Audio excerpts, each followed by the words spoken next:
In the beginning God created the heaven and the earth.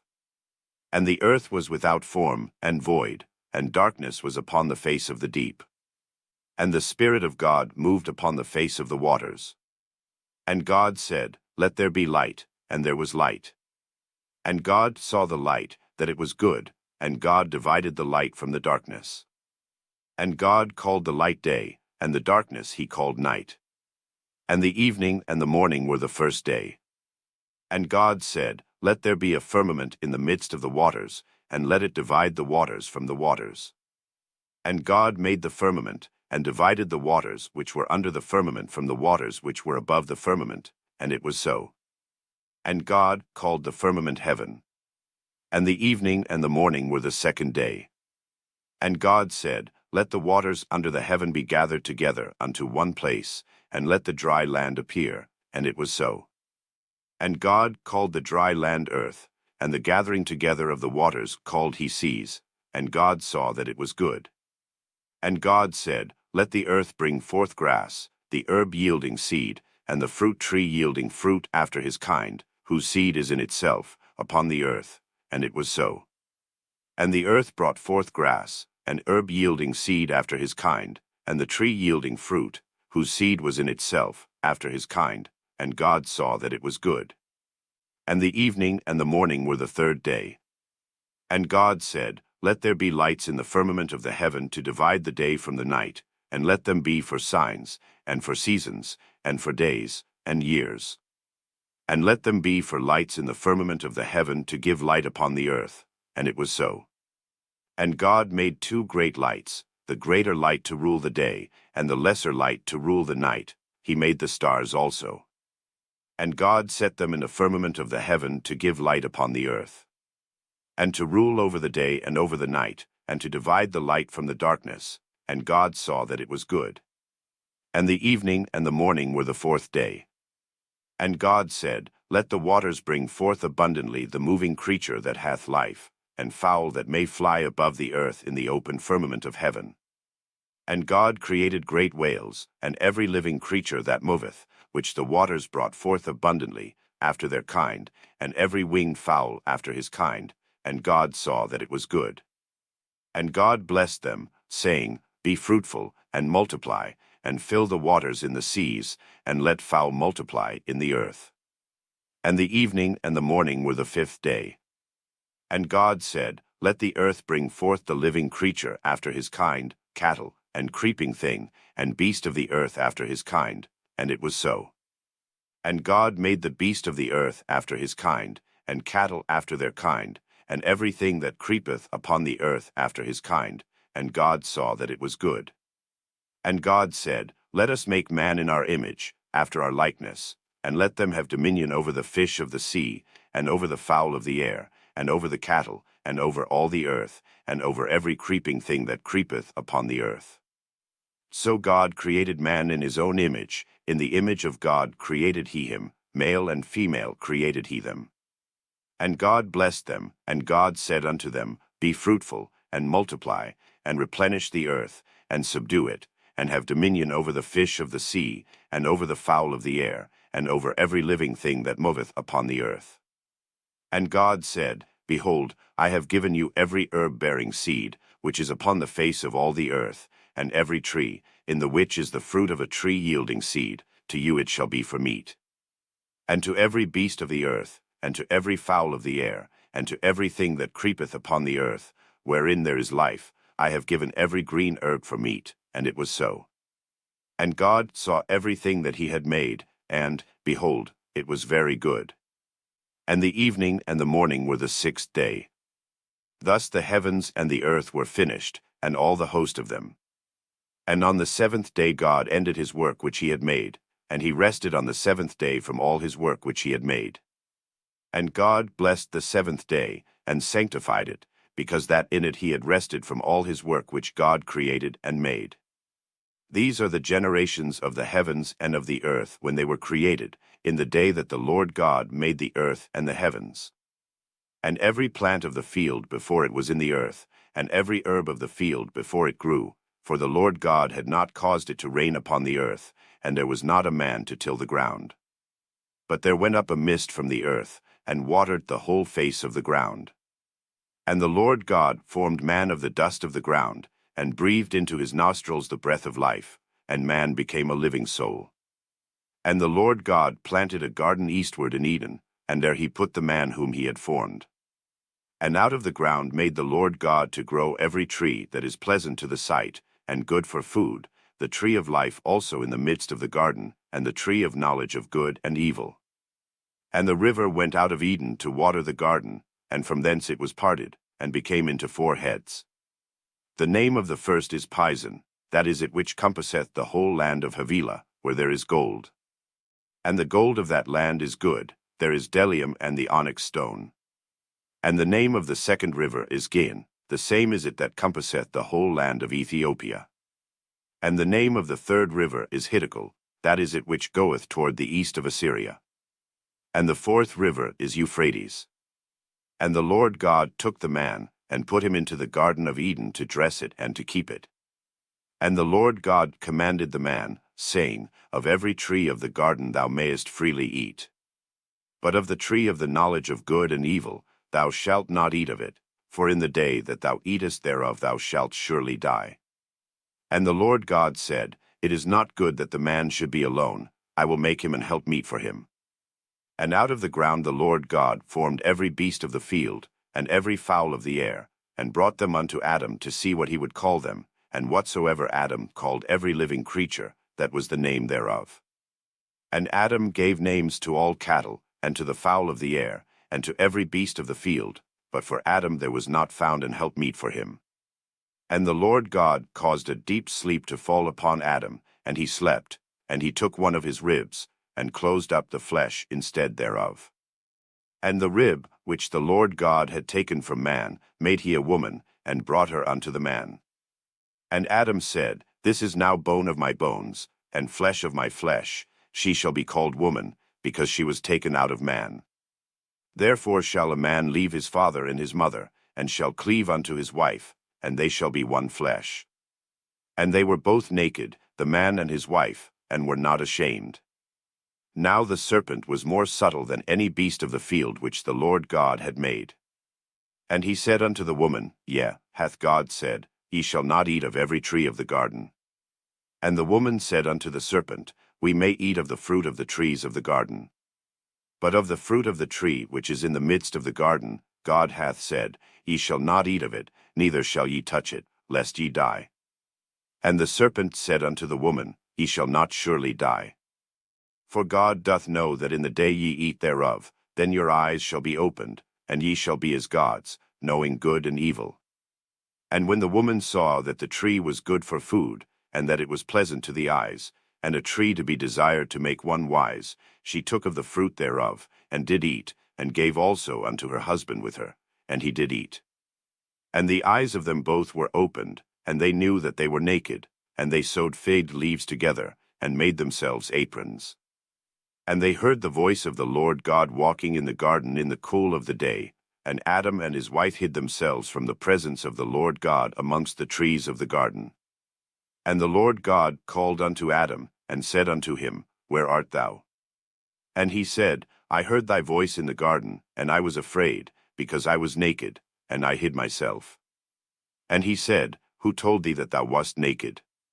Hast thou eaten of the tree, whereof I commanded thee that thou shouldest not eat? And the man said, The woman whom thou gavest to be with me, she gave me of the tree, and I did eat. And the Lord God said unto the woman, What is this that thou hast done? And the woman said, The serpent beguiled me, and I did eat. And the Lord God said unto the serpent, Because thou hast done this, thou art cursed above all cattle, and above every beast of the field, upon thy belly shalt thou go, and dust shalt thou eat all the days of thy life. And I will put enmity between thee and the woman, and between thy seed and her seed, it shall bruise thy head, and thou shalt bruise his heel. Unto the woman he said, I will greatly multiply thy sorrow and thy conception, in sorrow thou shalt bring forth children, and thy desire shall be to thy husband, and he shall rule over thee. And unto Adam he said, Because thou hast hearkened unto the voice of thy wife, and hast eaten of the tree, of which I commanded thee, saying, Thou shalt not eat of it, cursed is the ground for thy sake, in sorrow shalt thou eat of it all the days of thy life. Thorns also and thistles shall it bring forth to thee, and thou shalt eat the herb of the field. In the sweat of thy face shalt thou eat bread, till thou return unto the ground, for out of it wast thou taken, for dust thou art, and unto dust shalt thou return. And Adam called his wife's name Eve, because she was the mother of all living. Unto Adam also and to his wife did the Lord God make coats of skins, and clothed them. And the Lord God said, Behold, the man is become as one of us, to know good and evil, and now, lest he put forth his hand, and take also of the tree of life, and eat, and live forever. Therefore the Lord God sent him forth from the Garden of Eden, to till the ground from whence he was taken. So he drove out the man, and he placed at the east of the Garden of Eden cherubims, and a flaming sword which turned every way, to keep the way of the tree of life. And Adam knew Eve his wife, and she conceived, and bare Cain, and said, I have gotten a man from the Lord. And she again bare his brother Abel. And Abel was a keeper of sheep, but Cain was a tiller of the ground. And in process of time it came to pass, that Cain brought of the fruit of the ground an offering unto the Lord. And Abel, he also brought of the firstlings of his flock and of the fat thereof. And the Lord had respect unto Abel and to his offering. But unto Cain and to his offering he had not respect. And Cain was very wroth, and his countenance fell. And the Lord said unto Cain, Why art thou wroth? And why is thy countenance fallen? If thou doest well, shalt thou not be accepted? And if thou doest not well, sin lieth at the door. And unto thee shall be his desire, and thou shalt rule over him. And Cain talked with Abel his brother, and it came to pass, when they were in the field, that Cain rose up against Abel his brother, and slew him. And the Lord said unto Cain, Where is Abel thy brother? And he said, I know not, am I my brother's keeper? And he said, What hast thou done? The voice of thy brother's blood crieth unto me from the ground. And now art thou cursed from the earth, which hath opened her mouth to receive thy brother's blood from thy hand. When thou tillest the ground, it shall not henceforth yield unto thee her strength. A fugitive and a vagabond shalt thou be in the earth. And Cain said unto the Lord, My punishment is greater than I can bear. Behold, thou hast driven me out this day from the face of the earth, and from thy face shall I be hid, and I shall be a fugitive and a vagabond in the earth, and it shall come to pass, that every one that findeth me shall slay me. And the Lord said unto him, Therefore whosoever slayeth Cain, vengeance shall be taken on him sevenfold. And the Lord set a mark upon Cain, lest any finding him should kill him. And Cain went out from the presence of the Lord, and dwelt in the land of Nod, on the east of Eden. And Cain knew his wife, and she conceived, and bare Enoch, and he builded a city, and called the name of the city, after the name of his son Enoch. And unto Enoch was born Irad, and Irad begot Mehujael, and Mehujael begot Methusael, and Methusael begot Lamech. And Lamech took unto him 2 wives, the name of the one was Ada, and the name of the other Zillah. And Ada bare Jabal, he was the father of such as dwell in tents, and of such as have cattle. And his brother's name was Jubal, he was the father of all such as handle the harp and organ. And Zillah, she also bare Tubal-Cain, an instructor of every artificer in brass and iron, and the sister of Tubal-Cain was Naamah. And Lamech said unto his wives, Ada and Zillah, Hear my voice, ye wives of Lamech, hearken unto my speech, for I have slain a man to my wounding, and a young man to my hurt.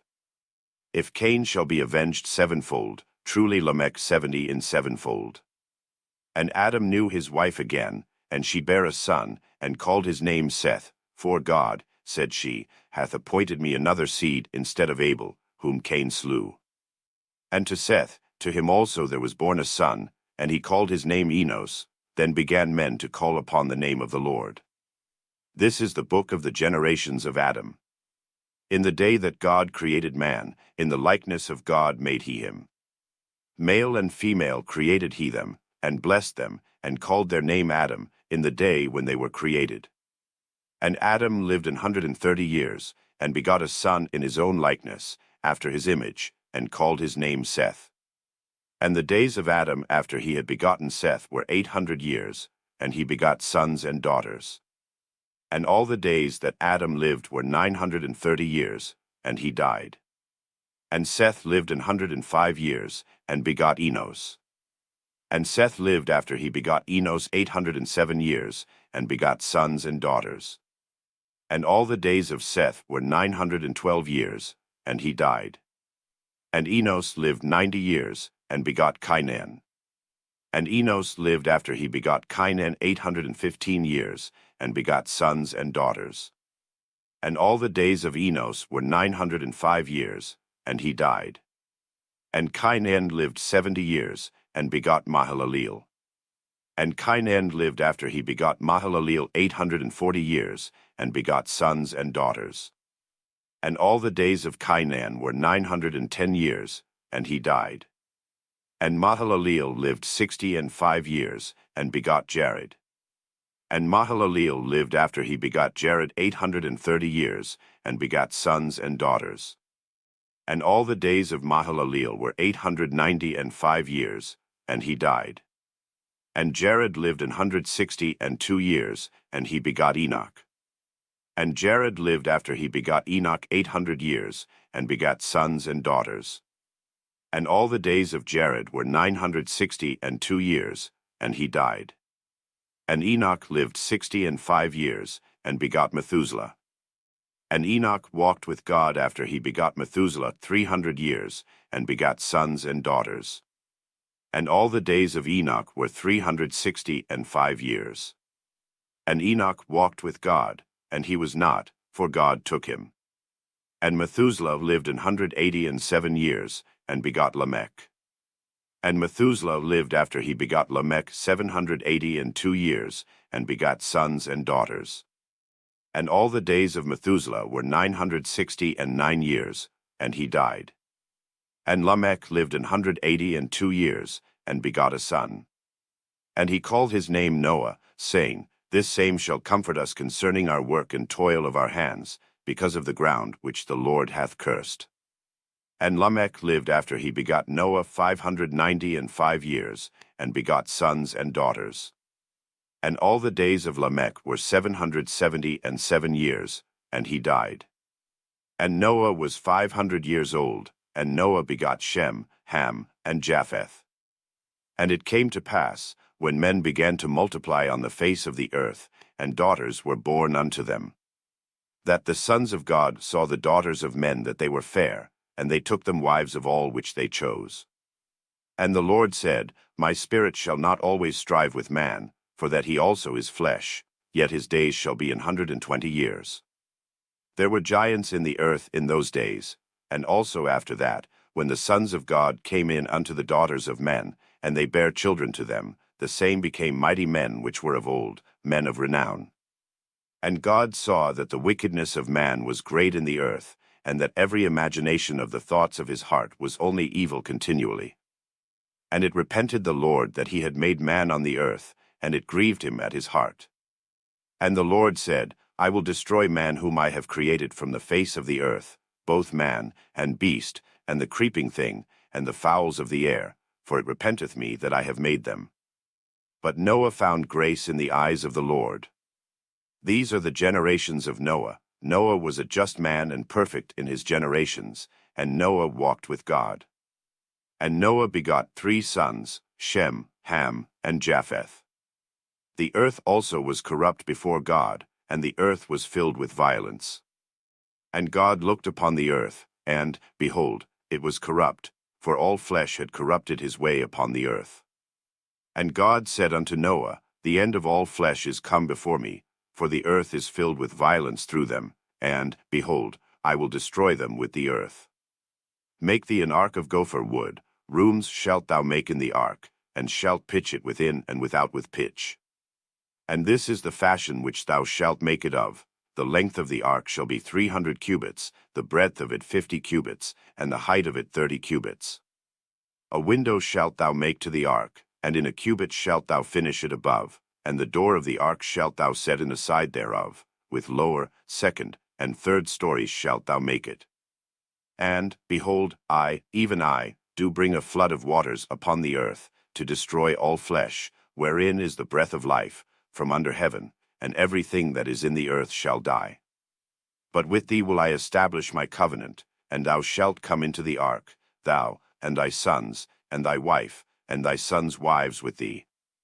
And of every living thing of all flesh, 2 of every sort shalt thou bring into the ark, to keep them alive with thee, they shall be male and female. Of fowls after their kind, and of cattle after their kind, of every creeping thing of the earth after his kind, 2 of every sort shall come unto thee, to keep them alive.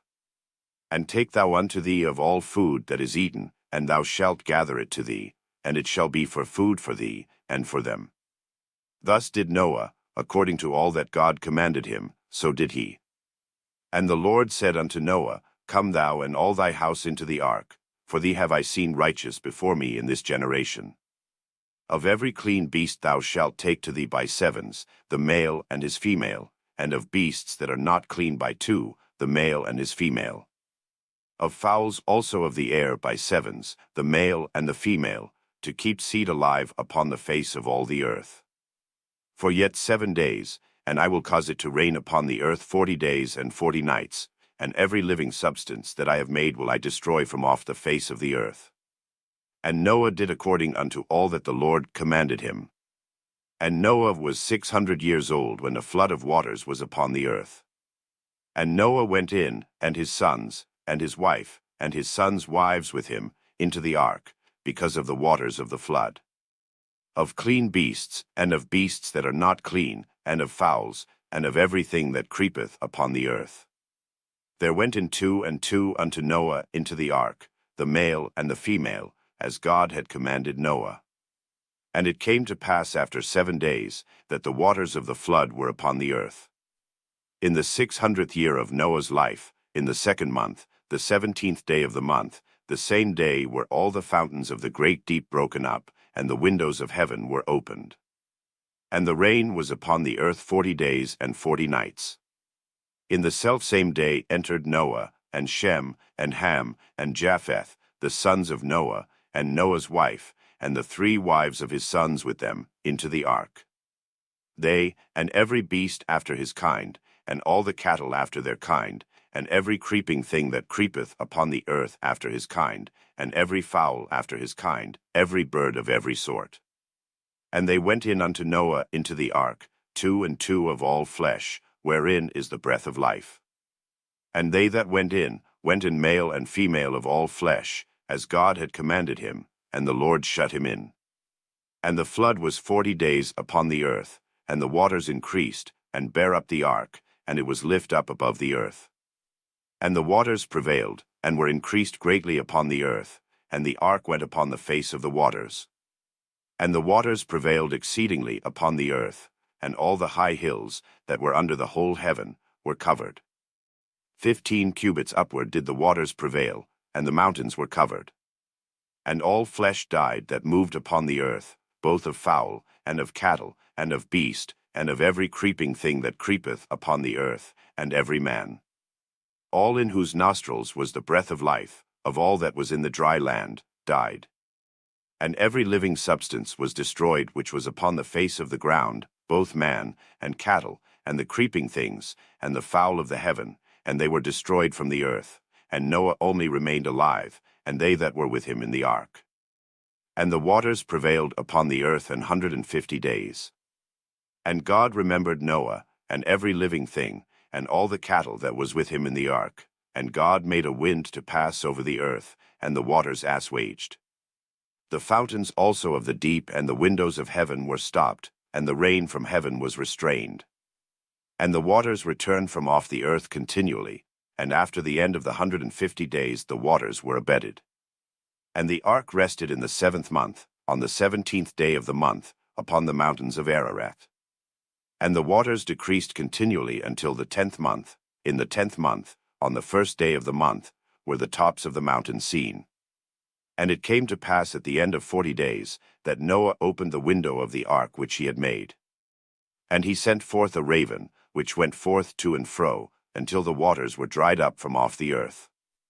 Also he sent forth a dove from him, to see if the waters were abated from off the face of the ground. But the dove found no rest for the sole of her foot, and she returned unto him into the ark, for the waters were on the face of the whole earth. Then he put forth his hand, and took her, and pulled her in unto him into the ark. And he stayed yet other 7 days, and again he sent forth the dove out of the ark. And the dove came in to him in the evening, and, lo, in her mouth was an olive leaf plucked off, so Noah knew that the waters were abated from off the earth. And he stayed yet other 7 days, and sent forth the dove, which returned not again unto him any more. And it came to pass in the 601st year, in the 1st month, the 1st day of the month, the waters were dried up from off the earth. And Noah removed the covering of the ark, and looked, and, behold, the face of the ground was dry.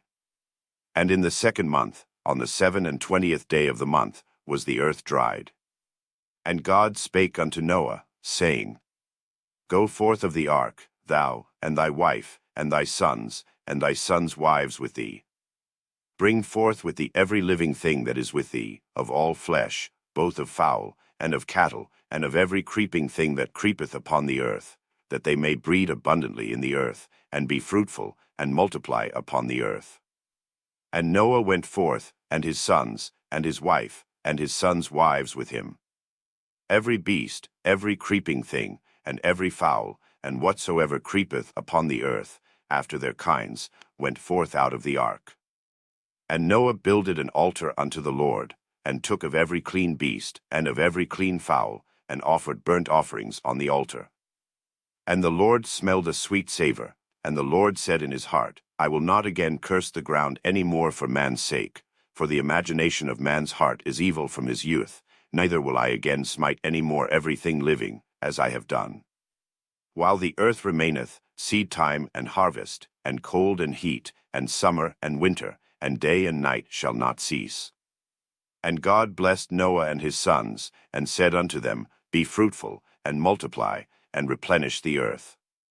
And the fear of you and the dread of you shall be upon every beast of the earth, and upon every fowl of the air, upon all that moveth upon the earth, and upon all the fishes of the sea. Into your hand are they delivered. Every moving thing that liveth shall be meat for you, even as the green herb have I given you all things. But flesh with the life thereof, which is the blood thereof, shall ye not eat. And surely your blood of your lives will I require, at the hand of every beast will I require it, and at the hand of man, at the hand of every man's brother will I require the life of man. Whoso sheddeth man's blood, by man shall his blood be shed, for in the image of God made he man. And you, be ye fruitful, and multiply, bring forth abundantly in the earth, and multiply therein.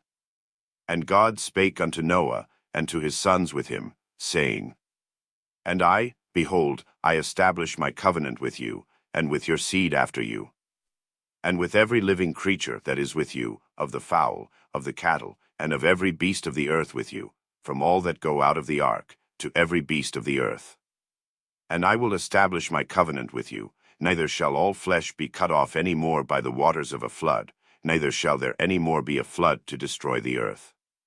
And God said, This is the token of the covenant which I make between me and you and every living creature that is with you, for perpetual generations. I do set my bow in the cloud, and it shall be for a token of a covenant between me and the earth.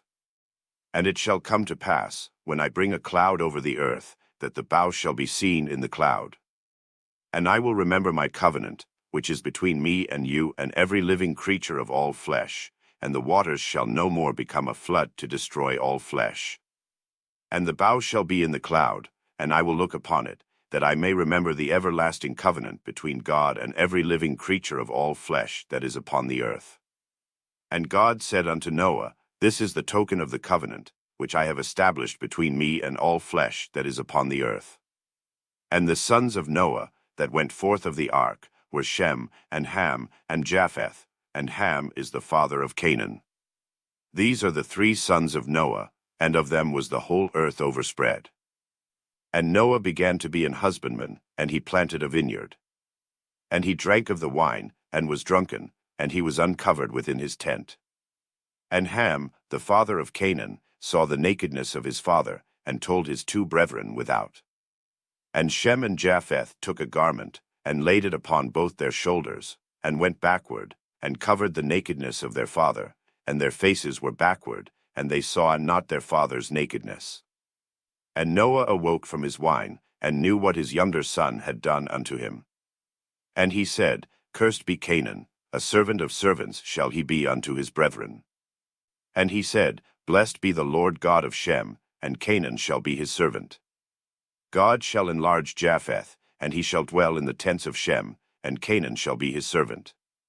And Noah lived after the flood 350 years. And all the days of Noah were 950 years, and he died. Now these are the generations of the sons of Noah, Shem, Ham, and Japheth, and unto them were sons born after the flood. The sons of Japheth, Gomer, and Magog, and Madai, and Javan, and Tubal, and Meshech, and Tiras.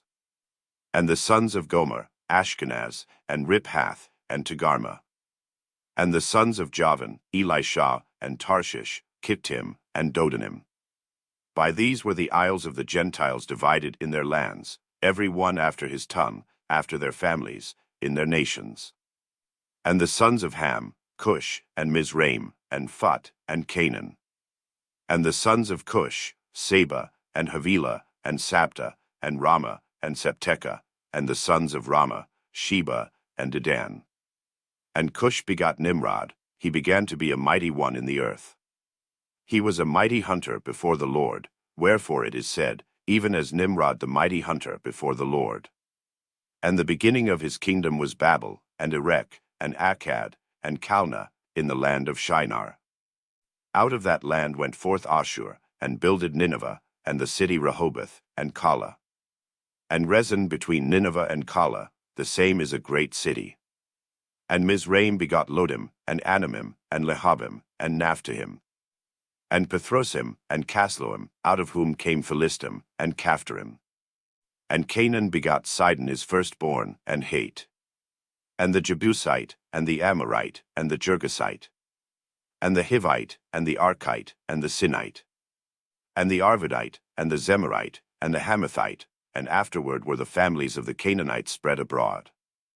And the border of the Canaanites was from Sidon, as thou comest to Gerar, unto Gaza, as thou goest, unto Sodom, and Gomorrah, and Admah, and Zeboim, even unto Lasha.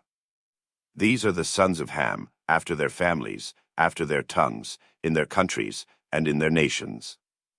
Unto Shem also, the father of all the children of Eber, the brother of Japheth the elder, even to him were children born. The children of Shem, Elam, and Ashur, and Arphaxad, and Lud, and Aram. And the children of Aram, Uzi, and Hul, and Gether, and Mash. And Arphaxad begot Silla, and Silla begot Eber. And unto Eber were born two sons, the name of one was Peleg, for in his days was the earth divided, and his brother's name was Joktan. And Joktan begot Almadad, and Shalef, and Hazamaveth, and Jerah. And Hadaram, and Uzal, and Diklah. And Obal, and Abimael, and Sheba. And Ophir, and Havilah, and Jobab, all these were the sons of Joktan. And their dwelling was from Mesha, as thou goest unto Sephar mount of the east. These are the sons of Shem, after their families, after their tongues, in their lands, after their nations. These are the families of the sons of Noah, after their generations, in their nations, and by these were the nations divided in the earth after the flood. And the whole earth was of one language, and of one speech. And it came to pass, as they journeyed from the east, that they found a plain in the land of Shinar, and they dwelt there. And they said one to another, Go to, let us make brick, and burn them thoroughly. And they had brick for stone, and slime had they for mortar. And they said, Go to, let us build us a city in a tower, whose top may reach unto heaven, and let us make us a name, lest we be scattered abroad upon the face of the whole earth. And the Lord came down to see the city in the tower, which the children of men builded. And the Lord said, Behold, the people is one, and they have all one language, and this they begin to do, and now nothing will be restrained from them, which they have imagined to do. Go to, let us go down, and there confound their language, that they may not understand one another's speech. So the Lord scattered them abroad from thence upon the face of all the earth, and they left off to build the city. Therefore is the name of it called Babel, because the Lord did there confound the language of all the earth, and from thence did the Lord scatter them abroad upon the face of all the earth. These are the generations of Shem. Shem was 100 years old, and begot Arphaxad 2 years after the flood. And Shem lived after he begot Arphaxad 500 years, and begot sons and daughters. And Arphaxad lived 35 years, and begot Silla. And Arphaxad lived after he begot Silla 403 years, and begot sons and daughters. And Silla lived 30 years, and begot Eber. And Silla lived after he begot Eber 403 years, and begot sons and daughters. And Eber lived 34 years, and begot Peleg. And Eber lived after he begot Peleg 430 years, and begot sons and daughters. And Peleg lived 30 years, and begot Reu.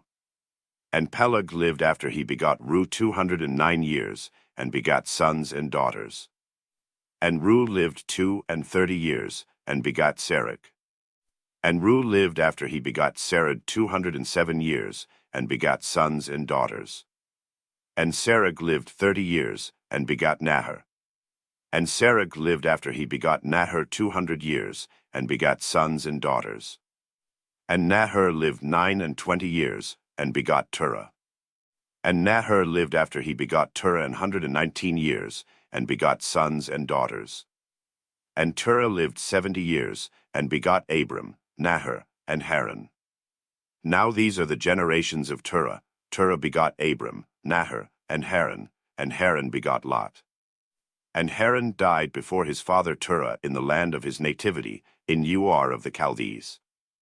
And Abram and Nahor took them wives. The name of Abram's wife was Sarai, and the name of Nahor's wife, Milcah, the daughter of Haran, the father of Milcah, and the father of Iscah. But Sarai was barren, she had no child.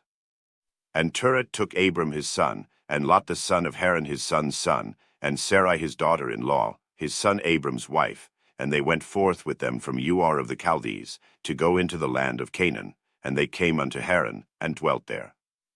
And the days of Terah were 205 years, and Terah died in Haran. Now the Lord had said unto Abram, Get thee out of thy country, and from thy kindred, and from thy father's house, unto a land that I will shew thee. And I will make of thee a great nation, and I will bless thee, and make thy name great, and thou shalt be a blessing. And I will bless them that bless thee, and curse him that curseth thee, and in thee shall all families of the earth be blessed. So Abram departed, as the Lord had spoken unto him, and Lot went with him, and Abram was 75 years old when he departed out of Haran. And Abram took Sarai his wife, and Lot his brother's son, and all their substance that they had gathered, and the souls that they had gotten in Haran, and they went forth to go into the land of Canaan, and into the land of Canaan they came. And Abram passed through the land unto the place of Sichem, unto the plain of Moreh. And the Canaanite was then in the land. And the Lord appeared unto Abram, and said, Unto thy seed will I give this land. And there builded he an altar unto the Lord, who appeared unto him. And he removed from thence unto a mountain on the east of Bethel, and pitched his tent, having Bethel on the west, and Hai on the east, and there he builded an altar unto the Lord, and called upon the name of the Lord. And Abram journeyed, going on still toward the south. And there was a famine in the land, and Abram went down into Egypt to sojourn there, for the famine was grievous in the land. And it came to pass, when he was come near to enter into Egypt, that he said unto Sarai his wife, Behold now, I know that thou art a fair woman to look upon. Therefore it shall come to pass, when the Egyptians shall see thee, that they shall say, This is his wife, and they will kill me, but they will save thee alive. Say, I pray thee, thou art my sister, that it may be well with me for thy sake, and my soul shall live because of thee. And it came to pass, that, when Abram was come into Egypt, the Egyptians beheld the woman that she was very fair. The princes also of Pharaoh saw her, and commended her before Pharaoh, and the woman was taken into Pharaoh's house. And he entreated Abram well for her sake, and he had sheep, and oxen, and he asses, and menservants, and maidservants, and she asses, and camels. And the Lord plagued Pharaoh and his house with great plagues because of Sarai Abram's wife. And Pharaoh called Abram, and said, What is this that thou hast done unto me? Why didst thou not tell me that she was thy wife? Why saidst thou, She is my sister? So I might have taken her to me to wife. Now therefore behold thy wife, take her, and go thy way. And Pharaoh commanded his men concerning him, and they sent him away, and his wife, and all that he had. And Abram went up out of Egypt, he, and his wife, and all that he had, and Lot with him, into the south. And Abram was very rich in cattle, in silver, and in gold. And he went on his journeys from the south even to Bethel, unto the place where his tent had been at the beginning, between Bethel and Hai, unto the place of the altar, which he had made there at the first, and there Abram called on the name of the Lord. And Lot also, which went with Abram, had flocks, and herds, and tents. And the land was not able to bear them, that they might dwell together, for their substance was great, so that they could not dwell together. And there was a strife between the herdmen of Abram's cattle and the herdmen of Lot's cattle, and the Canaanite and the Perizzite dwelled then in the land. And Abram said unto Lot, Let there be no strife, I pray thee, between me and thee, and between my herdmen and thy herdmen, for we be brethren. Is not the whole land before thee? Separate thyself, I pray thee, from me. If thou wilt take the left hand, then I will go to the right, or if thou depart to the right hand, then I will go to the left. And Lot lifted up his eyes, and beheld all the plain of Jordan, that it was well watered everywhere, before the Lord destroyed Sodom and Gomorrah, even as the garden of the Lord, like the land of Egypt, as thou comest unto Zoar. Then Lot chose him all the plain of Jordan, and Lot journeyed east, and they separated themselves the one from the other. Abram dwelled in the land of Canaan, and Lot dwelled in the cities of the plain, and pitched his tent toward Sodom. But the men of Sodom were wicked and sinners before the Lord exceedingly. And the Lord said unto Abram, after that Lot was separated from him, Lift up now thine eyes, and look from the place where thou art northward, and southward, and eastward, and westward.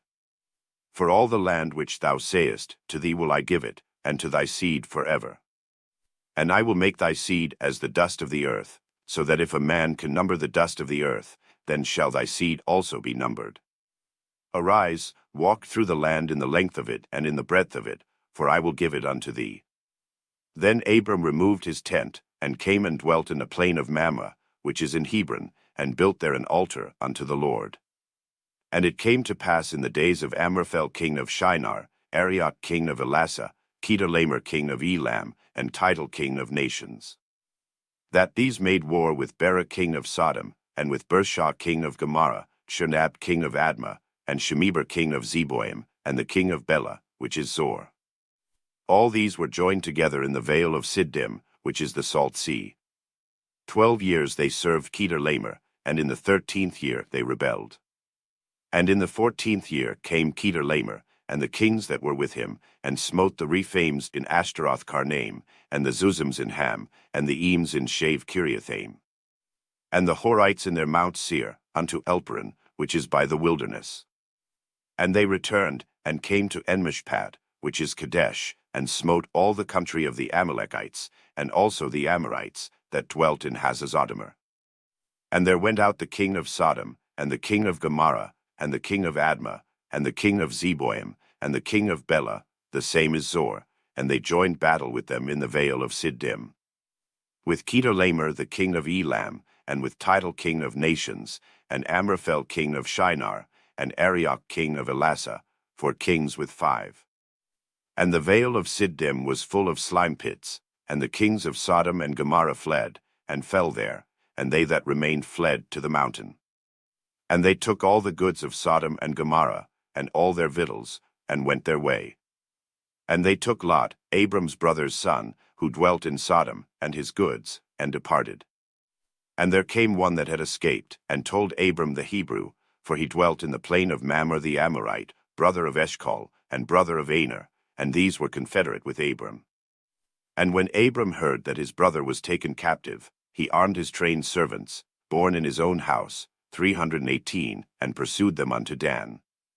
And he divided himself against them, he and his servants, by night, and smote them, and pursued them unto Hobah, which is on the left hand of Damascus.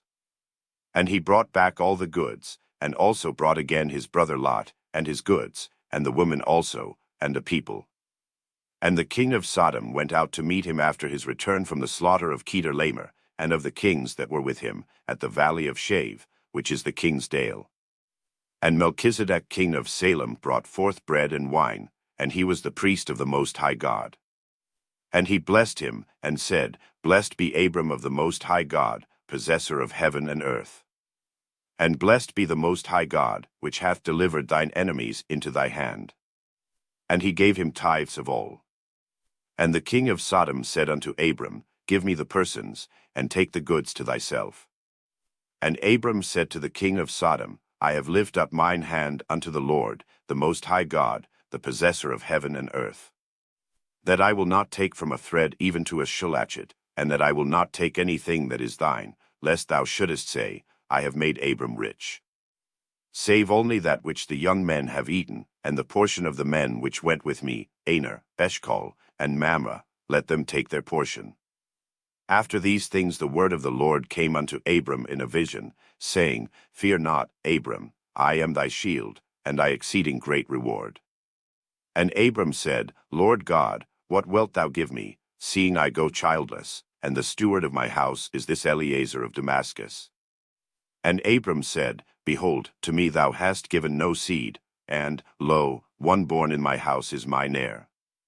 And, behold, the word of the Lord came unto him, saying, This shall not be thine heir, but he that shall come forth out of thine own bowels shall be thine heir. And he brought him forth abroad, and said, Look now toward heaven, and tell the stars, if thou be able to number them. And he said unto him, So shall thy seed be. And he believed in the Lord, and he counted it to him for righteousness. And he said unto him, I am the Lord that brought thee out of Ur of the Chaldees, to give thee this land to inherit it. And he said, Lord God, whereby shall I know that I shall inherit it?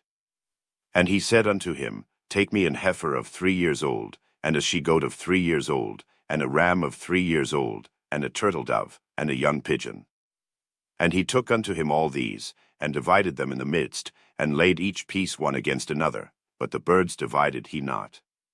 And when the fowls came down upon the carcasses, Abram drove them away. And when the sun was going down, a deep sleep fell upon Abram, and, lo, an horror of great darkness fell upon him.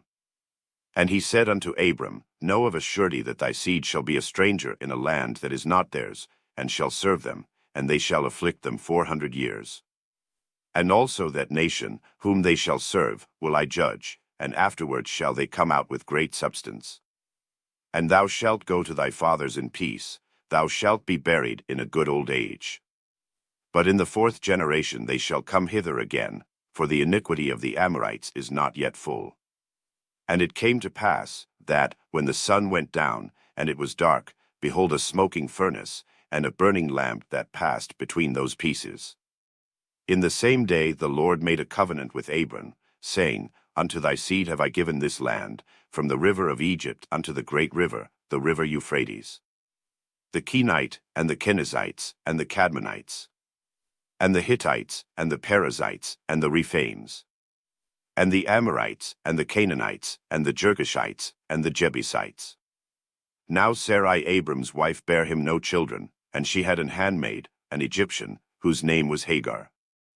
And Sarai said unto Abram, Behold now, the Lord hath restrained me from bearing. I pray thee, go in unto my maid, it may be that I may obtain children by her. And Abram hearkened to the voice of Sarai. And Sarai Abram's wife took Hagar her maid the Egyptian, after Abram had dwelt 10 years in the land of Canaan, and gave her to her husband Abram to be his wife.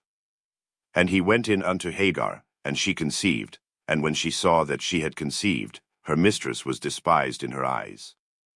And Sarai said unto Abram, My wrong be upon thee, I have given my maid into thy bosom, and when she saw that she had conceived, I was despised in her eyes, the Lord judge between me and thee. But Abram said unto Sarai, Behold, thy maid is in thy hand, do to her as it pleaseth thee. And when Sarai dealt hardly with her, she fled from her face. And the angel of the Lord found her by a fountain of water in the wilderness, by the fountain in the way to Shur. And he said, Hagar, Sarai's maid, whence camest thou? And whither wilt thou go? And she said, I flee from the face of my mistress Sarai. And the angel of the Lord said unto her, Return to thy mistress, and submit thyself under her hands. And the angel of the Lord said unto her, I will multiply thy seed exceedingly, that it shall not be numbered for multitude. And the angel of the Lord said unto her, Behold, thou art with child, and shalt bear a son, and shalt call his name Ishmael, because the Lord hath heard thy affliction. And he will be a wild man, his hand will be against every man, and every man's hand against him, and he shall dwell in the presence of all his brethren. And she called the name of the Lord that spake unto her, Thou God sayest me, for she said, Have I also here looked after him that seeth me? Wherefore the well was called Birlaharoi, behold, it is between Kadesh and Bered. And Hagar bare Abram a son, and Abram called his son's name, which Hagar bare, Ishmael. And Abram was 86 years old, when Hagar bare Ishmael to Abram.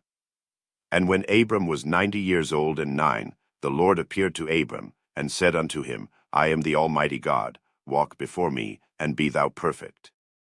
And I will make my covenant between me and thee, and will multiply thee exceedingly. And Abram fell on his face, and God talked with him, saying, As for me, behold, my covenant is with thee, and thou shalt be a father of many nations. Neither shall thy name any more be called Abram, but thy name shall be Abraham, for a father of many nations have I made thee. And I will make thee exceeding fruitful, and I will make nations of thee, and kings shall come out of thee.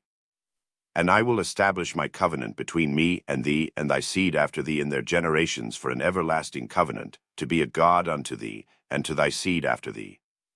And I will give unto thee, and to thy seed after thee, the land wherein thou art a stranger, all the land of Canaan, for an everlasting possession, and I will be their God.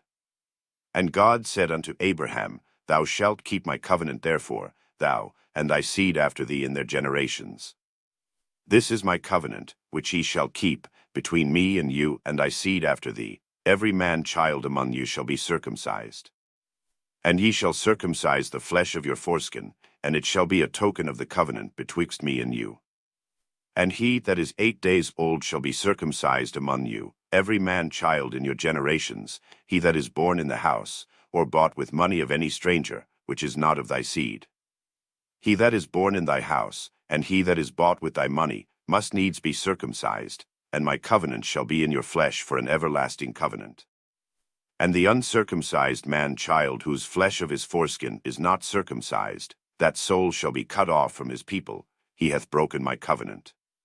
And God said unto Abraham, As for Sarai thy wife, thou shalt not call her name Sarai, but Sarah shall her name be. And I will bless her, and give thee a son also of her. Yea, I will bless her, and she shall be a mother of nations, kings of peoples shall be of her. Then Abraham fell upon his face, and laughed, and said in his heart, Shall a child be born unto him that is 100 years old? And shall Sarah, that is 90 years old, bear? And Abraham said unto God, O that Ishmael might live before thee. And God said, Sarah thy wife shall bear thee a son indeed, and thou shalt call his name Isaac, and I will establish my covenant with him for an everlasting covenant, and with his seed after him. And as for Ishmael, I have heard thee, behold, I have blessed him, and will make him fruitful, and will multiply him exceedingly. 12 princes shall he beget, and I will make him a great nation. But my covenant will I establish with Isaac, which Sarah shall bear unto thee at this set time in the next year. And he left off talking with him, and God went up from Abraham. And Abraham took Ishmael his son, and all that were born in his house, and all that were bought with his money, every male among the men of Abraham's house, and circumcised the flesh of their foreskin in the selfsame day, as God had said unto him. And Abraham was 90 years old and 9, when he was circumcised in the flesh of his foreskin. And Ishmael his son was 13 years old, when he was circumcised in the flesh of his foreskin. In the selfsame day was Abraham circumcised, and Ishmael his son. And all the men of his house, born in the house, and bought with money of the stranger, were circumcised with him. And the Lord appeared unto him in the plains of Mamre, and he sat in the tent door in the heat of the day. And he lifted up his eyes and looked, and, lo, 3 men stood by him, and when he saw them, he ran to meet them from the tent door, and bowed himself toward the ground. And said, My Lord, if now I have found favor in thy sight, pass not away, I pray thee, from thy servant. Let a little water, I pray you, be fetched, and wash your feet, and rest yourselves under the tree. And I will fetch a morsel of bread, and comfort ye your hearts, after that ye shall pass on, for therefore are ye come to your servant. And they said, So do, as thou hast said. And Abraham hastened into the tent unto Sarah, and said, Make ready quickly 3 measures of fine meal, knead it, and make cakes upon the hearth. And Abraham ran unto the herd, and fetched a calf tender and good, and gave it unto a young man, and he hasted to dress it. And he took butter, and milk, and the calf which he had dressed, and set it before them, and he stood by them under the tree, and they did eat. And they said unto him, Where is Sarah thy wife? And he said, Behold, in the tent. And he said, I will certainly return unto thee according to the time of life, and, lo, Sarah thy wife shall have a son. And Sarah heard it in the tent door, which was behind him. Now Abraham and Sarah were old and well stricken in age, and it ceased to be with Sarah after the manner of women. Therefore Sarah laughed within herself, saying, After I am waxed old shall I have pleasure, my Lord being old also. And the Lord said unto Abraham, Wherefore did Sarah laugh, saying, Shall I of a surety bear a child, which am old? Is anything too hard for the Lord? At the time appointed I will return unto thee, according to the time of life, and Sarah shall have a son. Then Sarah denied, saying, I laughed not, for she was afraid. And he said, Nay, but thou didst laugh. And the men rose up from thence, and looked toward Sodom, and Abraham went with them to bring them on the way. And the Lord said, Shall I hide from Abraham that thing which I do? Seeing that Abraham shall surely become a great and mighty nation, and all the nations of the earth shall be blessed in him. For I know him, that he will command his children and his household after him, and they shall keep the way of the Lord, to do justice and judgment, that the Lord may bring upon Abraham that which he hath spoken of him. And the Lord said, Because the cry of Sodom and Gomorrah is great, and because their sin is very grievous, I will go down now, and see whether they have done altogether according to the cry of it, which is come unto me, and if not, I will know. And the men turned their faces from thence, and went toward Sodom, but Abraham stood yet before the Lord. And Abraham drew near, and said, Wilt thou also destroy the righteous with the wicked? Peradventure there be 50 righteous within the city, wilt thou also destroy and not spare the place for the 50 righteous that are therein? That be far from thee to do after this manner, to slay the righteous with the wicked, and that the righteous should be as the wicked, that be far from thee, shall not the judge of all the earth do right? And the Lord said, If I find in Sodom 50 righteous within the city, then I will spare all the place for their sakes. And Abraham answered and said, Behold now, I have taken upon me to speak unto the Lord, which am but dust and ashes. Peradventure there shall lack 5 of the 50 righteous. Wilt thou destroy all the city for lack of 5? And he said, If I find there 40 and 5, I will not destroy it. And he spake unto him yet again, and said, Peradventure there shall be 40 found there. And he said, I will not do it for 40's sake. And he said unto him, O let not the Lord be angry, and I will speak, peradventure there shall 30 be found there. And he said, I will not do it, if I find 30 there.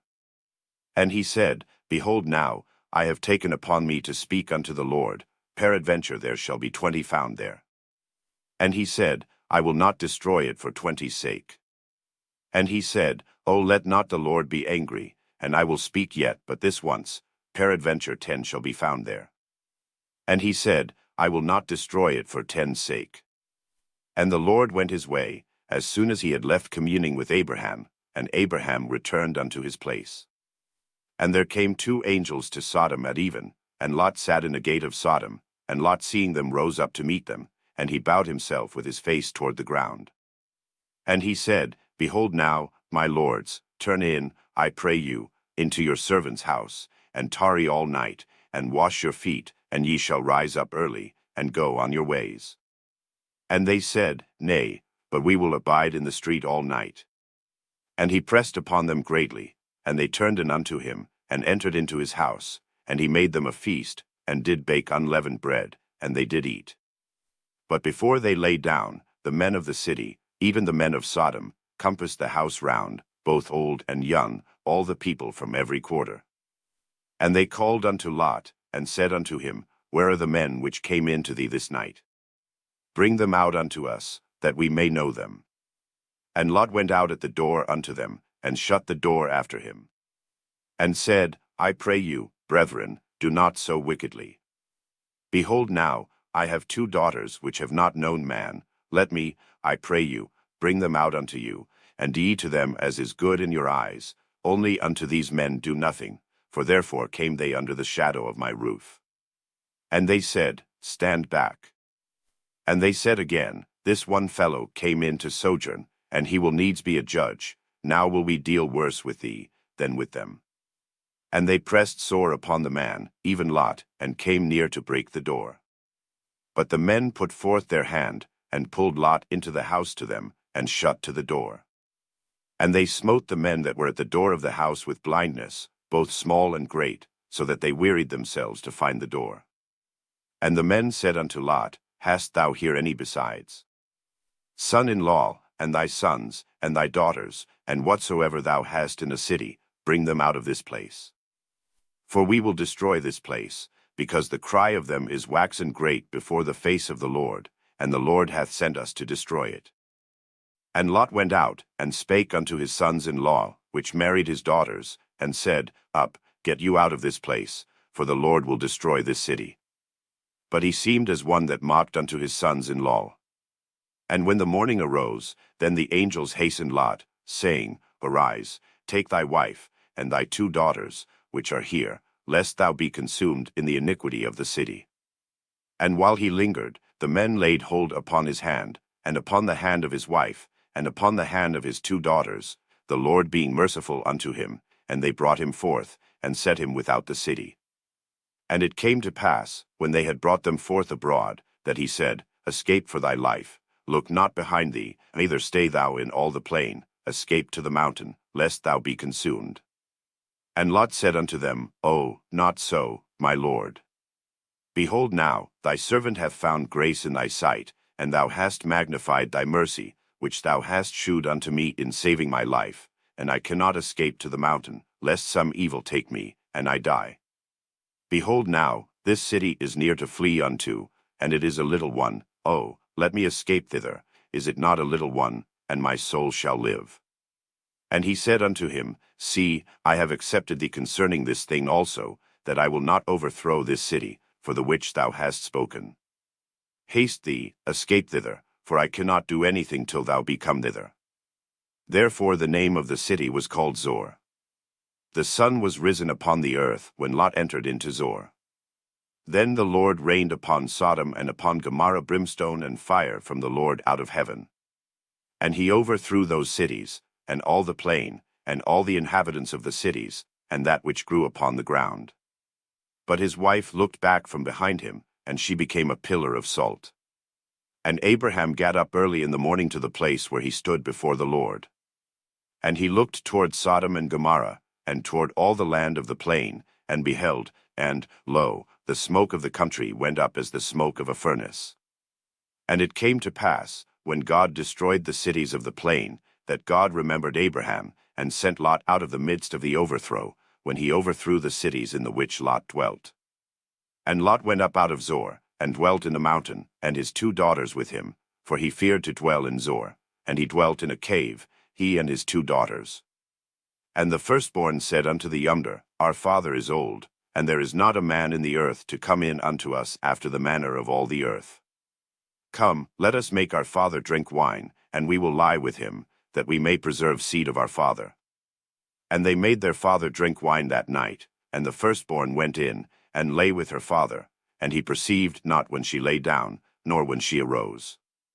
And it came to pass on the morrow, that the firstborn said unto the younger, Behold, I lay yesternight with my father. Let us make him drink wine this night also, and go thou in, and lie with him, that we may preserve seed of our father. And they made their father drink wine that night also, and the younger arose, and lay with him, and he perceived not when she lay down, nor when she arose. Thus were both the daughters of Lot with child by their father. And the firstborn bare a son, and called his name Moab. The same is the father of the Moabites unto this day. And the younger, she also bare a son, and called his name Benammi. The same is the father of the children of Ammon unto this day. And Abraham journeyed from thence toward the south country, and dwelled between Kadesh and Shur, and sojourned in Gerar. And Abraham said of Sarah his wife, She is my sister. And Abimelech king of Gerar sent, and took Sarah. But God came to Abimelech in a dream by night, and said to him, Behold, thou art but a dead man, for the woman which thou hast taken, for she is a man's wife. But Abimelech had not come near her, and he said, Lord, wilt thou slay also a righteous nation? Said he not unto me, She is my sister? And she, even she herself, said, He is my brother. In the integrity of my heart and innocency of my hands have I done this. And God said unto him in a dream, Yea, I know that thou didst this in the integrity of thy heart, for I also withheld thee from sinning against me, therefore suffered I thee not to touch her. Now therefore restore the man his wife, for he is a prophet, and he shall pray for thee, and thou shalt live. And if thou restore her not, know thou that thou shalt surely die, thou, and all that are thine. Therefore Abimelech rose early in the morning, and called all his servants, and told all these things in their ears, and the men were sore afraid. Then Abimelech called Abraham, and said unto him, What hast thou done unto us? And what have I offended thee, that thou hast brought on me and on my kingdom a great sin? Thou hast done deeds unto me that ought not to be done. And Abimelech said unto Abraham, What sawest thou, that thou hast done this thing? And Abraham said, Because I thought, Surely the fear of God is not in this place, and they will slay me for my wife's sake. And yet indeed she is my sister, she is the daughter of my father, but not the daughter of my mother, and she became my wife.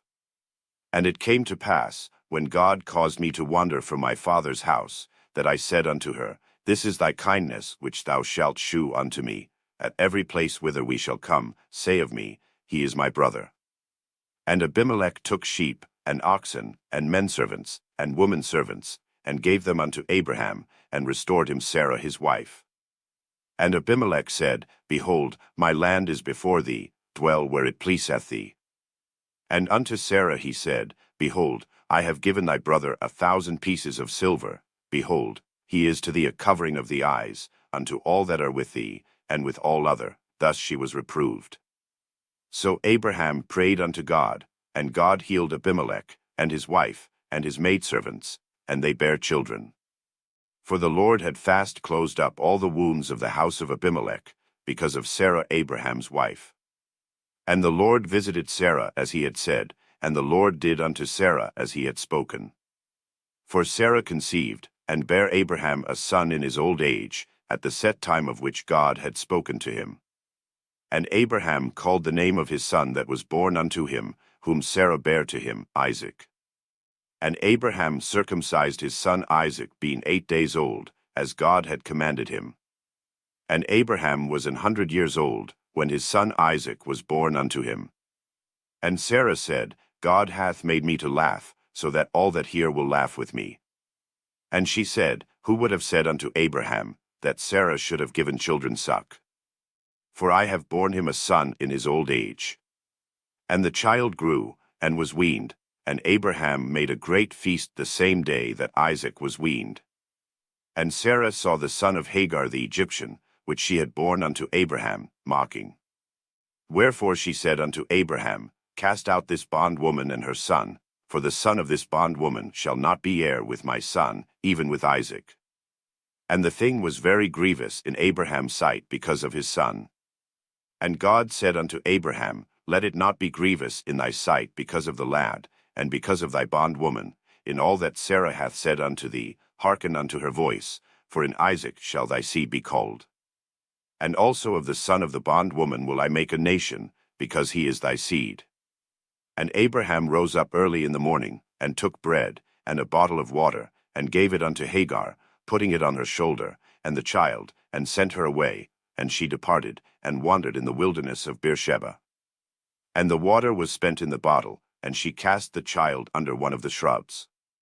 And she went, and sat her down over against him a good way off, as it were a bow shot, for she said, Let me not see the death of the child. And she sat over against him, and lift up her voice, and wept. And God heard the voice of the lad, and the angel of God called to Hagar out of heaven, and said unto her, What aileth thee, Hagar? Fear not, for God hath heard the voice of the lad where he is. Arise, lift up the lad, and hold him in thine hand, for I will make him a great nation. And God opened her eyes, and she saw a well of water, and she went, and filled the bottle with water, and gave the lad drink.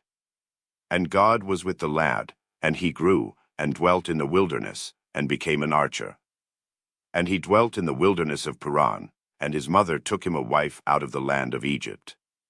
And it came to pass at that time, that Abimelech and Phicol the chief captain of his host spake unto Abraham, saying, God is with thee in all that thou doest. Now therefore swear unto me here by God that thou wilt not deal falsely with me, nor with my son, nor with my son's son, but according to the kindness that I have done unto thee, thou shalt do unto me, and to the land wherein thou hast sojourned. And Abraham said, I will swear. And Abraham reproved Abimelech because of a well of water, which Abimelech's servants had violently taken away. And Abimelech said, I wot not who hath done this thing, neither didst thou tell me, neither yet heard I of it, but today. And Abraham took sheep and oxen, and gave them unto Abimelech, and both of them made a covenant. And Abraham set 7 ewe lambs of the flock by themselves. And Abimelech said unto Abraham, What mean these 7 ewe lambs which thou hast set by themselves?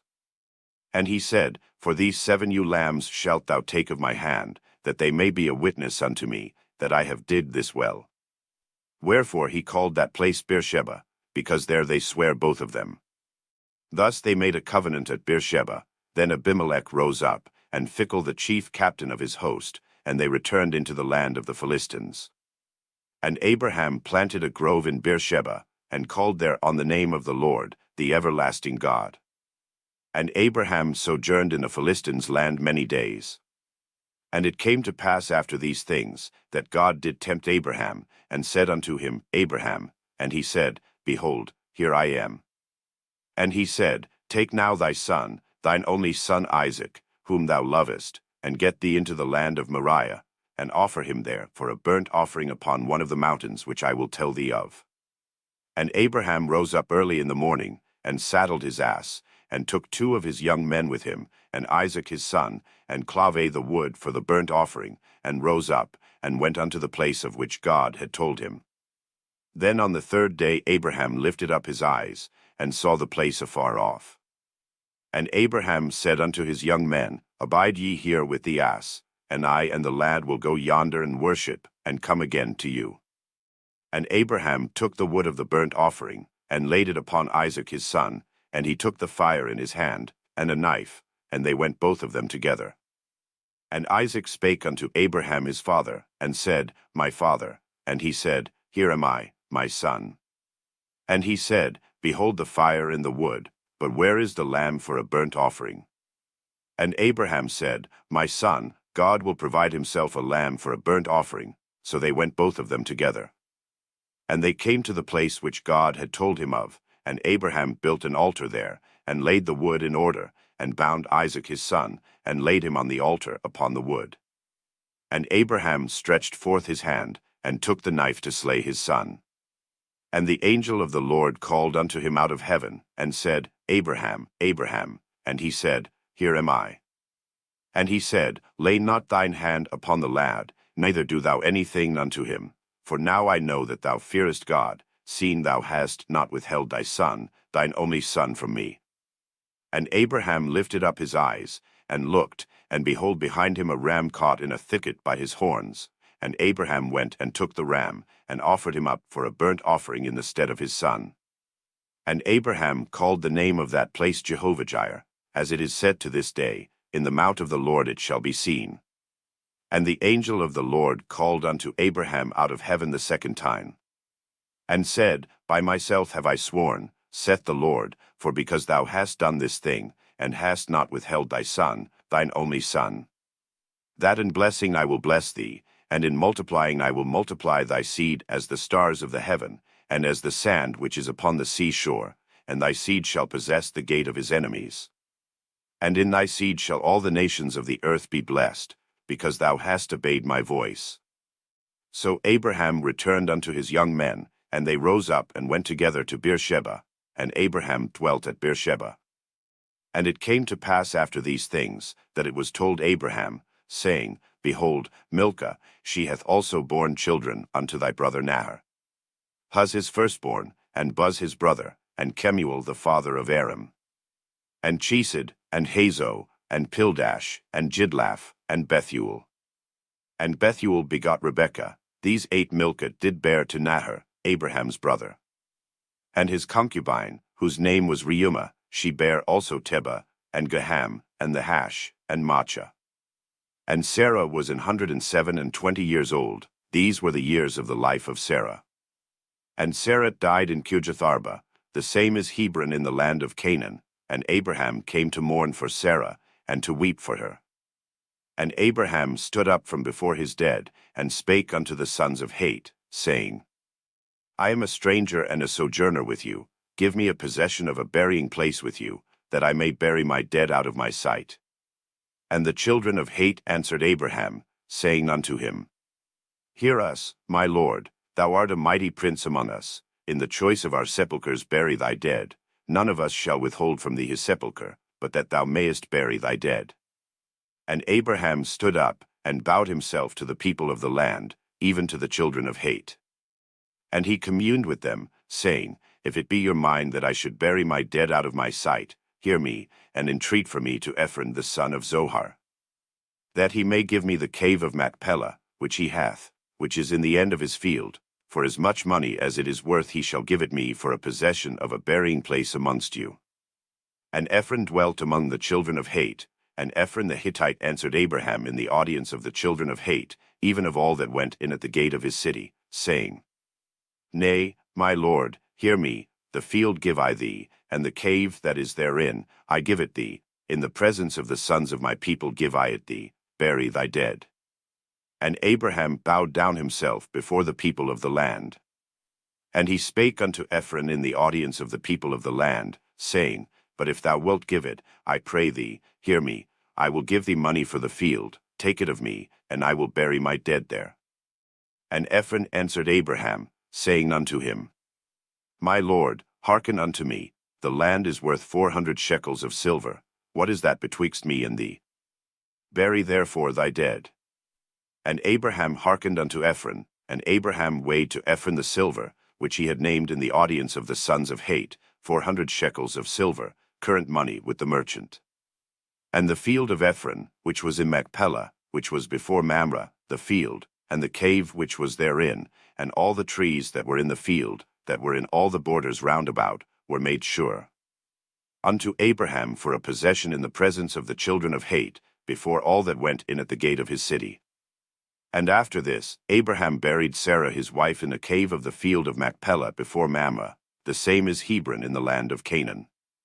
And the field, and the cave that is therein, were made sure unto Abraham for a possession of a burying place by the sons of Het. And Abraham was old, and well stricken in age, and the Lord had blessed Abraham in all things. And Abraham said unto his eldest servant of his house, that ruled over all that he had, Put, I pray thee, thy hand under my thigh. And I will make thee swear by the Lord, the God of heaven, and the God of the earth, that thou shalt not take a wife unto my son of the daughters of the Canaanites, among whom I dwell. But thou shalt go unto my country, and to my kindred, and take a wife unto my son Isaac. And the servant said unto him, Peradventure the woman will not be willing to follow me unto this land. Must I needs bring thy son again unto the land from whence thou camest? And Abraham said unto him, Beware thou that thou bring not my son thither again. The Lord God of heaven, which took me from my father's house, and from the land of my kindred, and which spake unto me, and that sware unto me, saying, Unto thy seed will I give this land. He shall send his angel before thee, and thou shalt take a wife unto my son from thence. And if the woman will not be willing to follow thee, then thou shalt be clear from this my oath, only bring not my son thither again. And the servant put his hand under the thigh of Abraham his master, and sware to him concerning that matter.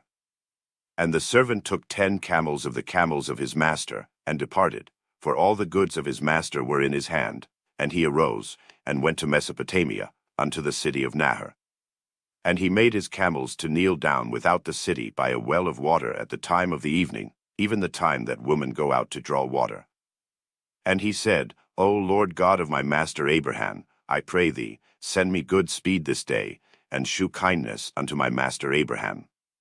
Behold, I stand here by the well of water, and the daughters of the men of the city come out to draw water. And let it come to pass, that the damsel to whom I shall say, Let down thy pitcher, I pray thee, that I may drink, and she shall say, Drink, and I will give thy camels drink also, let the same be she that thou hast appointed for thy servant Isaac, and thereby shall I know that thou hast shewed kindness unto my master. And it came to pass, before he had done speaking, that, behold, Rebekah came out, who was born to Bethuel, son of Milcah, the wife of Nahor, Abraham's brother, with her pitcher upon her shoulder. And the damsel was very fair to look upon, a virgin, neither had any man known her. And she went down to the well, and filled her pitcher, and came up. And the servant ran to meet her, and said, Let me, I pray thee, drink a little water of thy pitcher. And she said, Drink, my lord. And she hasted, and let down her pitcher upon her hand, and gave him drink. And when she had done giving him drink, she said, I will draw water for thy camels also, until they have done drinking. And she hasted, and emptied her pitcher into the trough, and ran again unto the well to draw water, and drew for all his camels. And the man wondering at her held his peace, to wit whether the Lord had made his journey prosperous or not. And it came to pass, as the camels had done drinking, that the man took a golden earring of 1/2 shekel weight, and 2 bracelets for her hands of 10 shekels weight of gold. And said, Whose daughter art thou? Tell me, I pray thee, is there room in thy father's house for us to lodge in? And she said unto him, I am the daughter of Bethuel the son of Milcah, which she bare unto Nahor.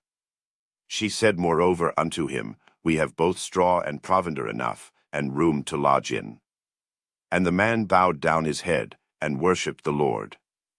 And he said, Blessed be the Lord God of my master Abraham, who hath not left destitute my master of his mercy and his truth. I being in the way, the Lord led me to the house of my master's brethren. And the damsel ran, and told them of her mother's house these things. And Rebekah had a brother, and his name was Laban, and Laban ran out unto the man, unto the well. And it came to pass, when he saw the earring and bracelets upon his sister's hands, and when he heard the words of Rebekah his sister, saying, Thus spake the man unto me, that he came unto the man, and, behold, he stood by the camels at the well. And he said, Come in, thou blessed of the Lord, wherefore standest thou without? For I have prepared the house, and room for the camels. And the man came into the house, and he ungirded his camels, and gave straw and provender for the camels, and water to wash his feet, and the men's feet that were with him. And there was set meat before him to eat, but he said, I will not eat, until I have told mine errand. And he said, Speak on. And he said, I am Abraham's servant. And the Lord hath blessed my master greatly, and he is become great, and he hath given him flocks, and herds, and silver, and gold, and menservants, and maidservants, and camels, and asses. And Sarah my master's wife bare a son to my master when she was old, and unto him hath he given all that he hath. And my master made me swear, saying, Thou shalt not take a wife to my son of the daughters of the Canaanites, in whose land I dwell. But thou shalt go unto my father's house, and to my kindred, and take a wife unto my son. And I said unto my master, Peradventure the woman will not follow me. And he said unto me, The Lord, before whom I walk, will send his angel with thee, and prosper thy way, and thou shalt take a wife for my son of my kindred, and of my father's house. Then shalt thou be clear from this my oath, when thou comest to my kindred, and if they give not thee one, thou shalt be clear from my oath. And I came this day unto the well, and said, O Lord God of my master Abraham, if now thou do prosper my way which I go. Behold, I stand by the well of water, and it shall come to pass, that when the virgin cometh forth to draw water, and I say to her, Give me, I pray thee, a little water of thy pitcher to drink. And she say to me, Both drink thou, and I will also draw for thy camels. Let the same be the woman whom the Lord hath appointed out for my master's son.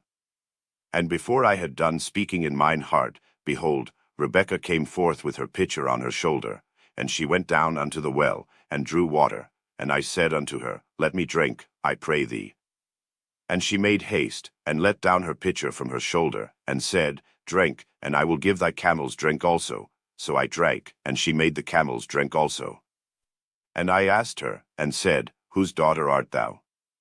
And she said, The daughter of Bethuel, Nahor's son, whom Milcah bare unto him. And I put the earring upon her face, and the bracelets upon her hands. And I bowed down my head, and worshipped the Lord, and blessed the Lord God of my master Abraham, which had led me in the right way to take my master's brother's daughter unto his son. And now if ye will deal kindly and truly with my master, tell me, and if not, tell me, that I may turn to the right hand, or to the left. Then Laban and Bethuel answered and said, The thing proceedeth from the Lord. We cannot speak unto thee bad or good. Behold, Rebekah is before thee, take her, and go, and let her be thy master's son's wife, as the Lord hath spoken. And it came to pass, that, when Abraham's servant heard their words, he worshipped the Lord, bowing himself to the earth. And the servant brought forth jewels of silver, and jewels of gold, and raiment, and gave them to Rebekah. He gave also to her brother and to her mother precious things. And they did eat and drink, he and the men that were with him, and tarried all night. And they rose up in the morning, and he said, Send me away unto my master. And her brother and her mother said, Let the damsel abide with us a few days, at the least 10, after that she shall go. And he said unto them, Hinder me not, seeing the Lord hath prospered my way. Send me away that I may go to my master. And they said, We will call the damsel, and inquire at her mouth. And they called Rebekah, and said unto her, Wilt thou go with this man? And she said, I will go. And they sent away Rebekah their sister, and her nurse, and Abraham's servant, and his men. And they blessed Rebekah, and said unto her, Thou art our sister, be thou the mother of thousands of millions, and let thy seed possess the gate of those which hate them. And Rebekah arose, and her damsels, and they rode upon the camels, and followed the man, and the servant took Rebekah, and went his way. And Isaac came from the way of the well Lahairoi, for he dwelt in the south country. And Isaac went out to meditate in the field at the eventide, and he lifted up his eyes, and saw, and, behold, the camels were coming. And Rebekah lifted up her eyes, and when she saw Isaac, she lighted off the camel. For she had said unto the servant, What man is this that walketh in the field to meet us? And the servant had said, It is my master. Therefore she took a veil, and covered herself. And the servant told Isaac all things that he had done. And Isaac brought her into his mother Sarah's tent, and took Rebekah, and she became his wife, and he loved her, and Isaac was comforted after his mother's death.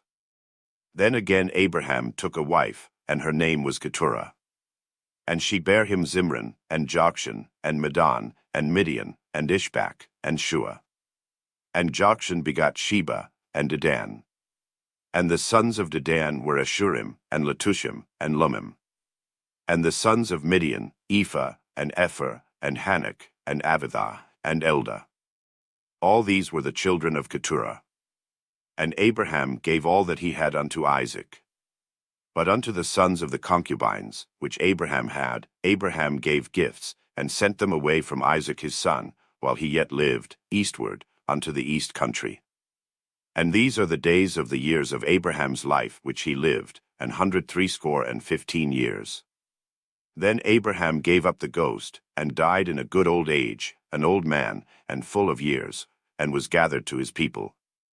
And his sons Isaac and Ishmael buried him in the cave of Machpelah, in the field of Ephron the son of Zohar the Hittite, which is before Mamre. The field which Abraham purchased of the sons of Heth, there was Abraham buried, and Sarah his wife. And it came to pass after the death of Abraham, that God blessed his son Isaac, and Isaac dwelt by the well Lahairoi. Now these are the generations of Ishmael, Abraham's son, whom Hagar the Egyptian, Sarah's handmaid, bare unto Abraham.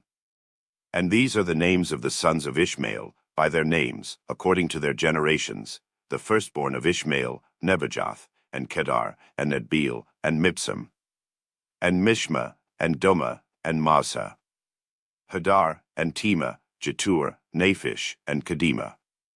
These are the sons of Ishmael, and these are their names, by their towns, and by their castles, 12 princes according to their nations.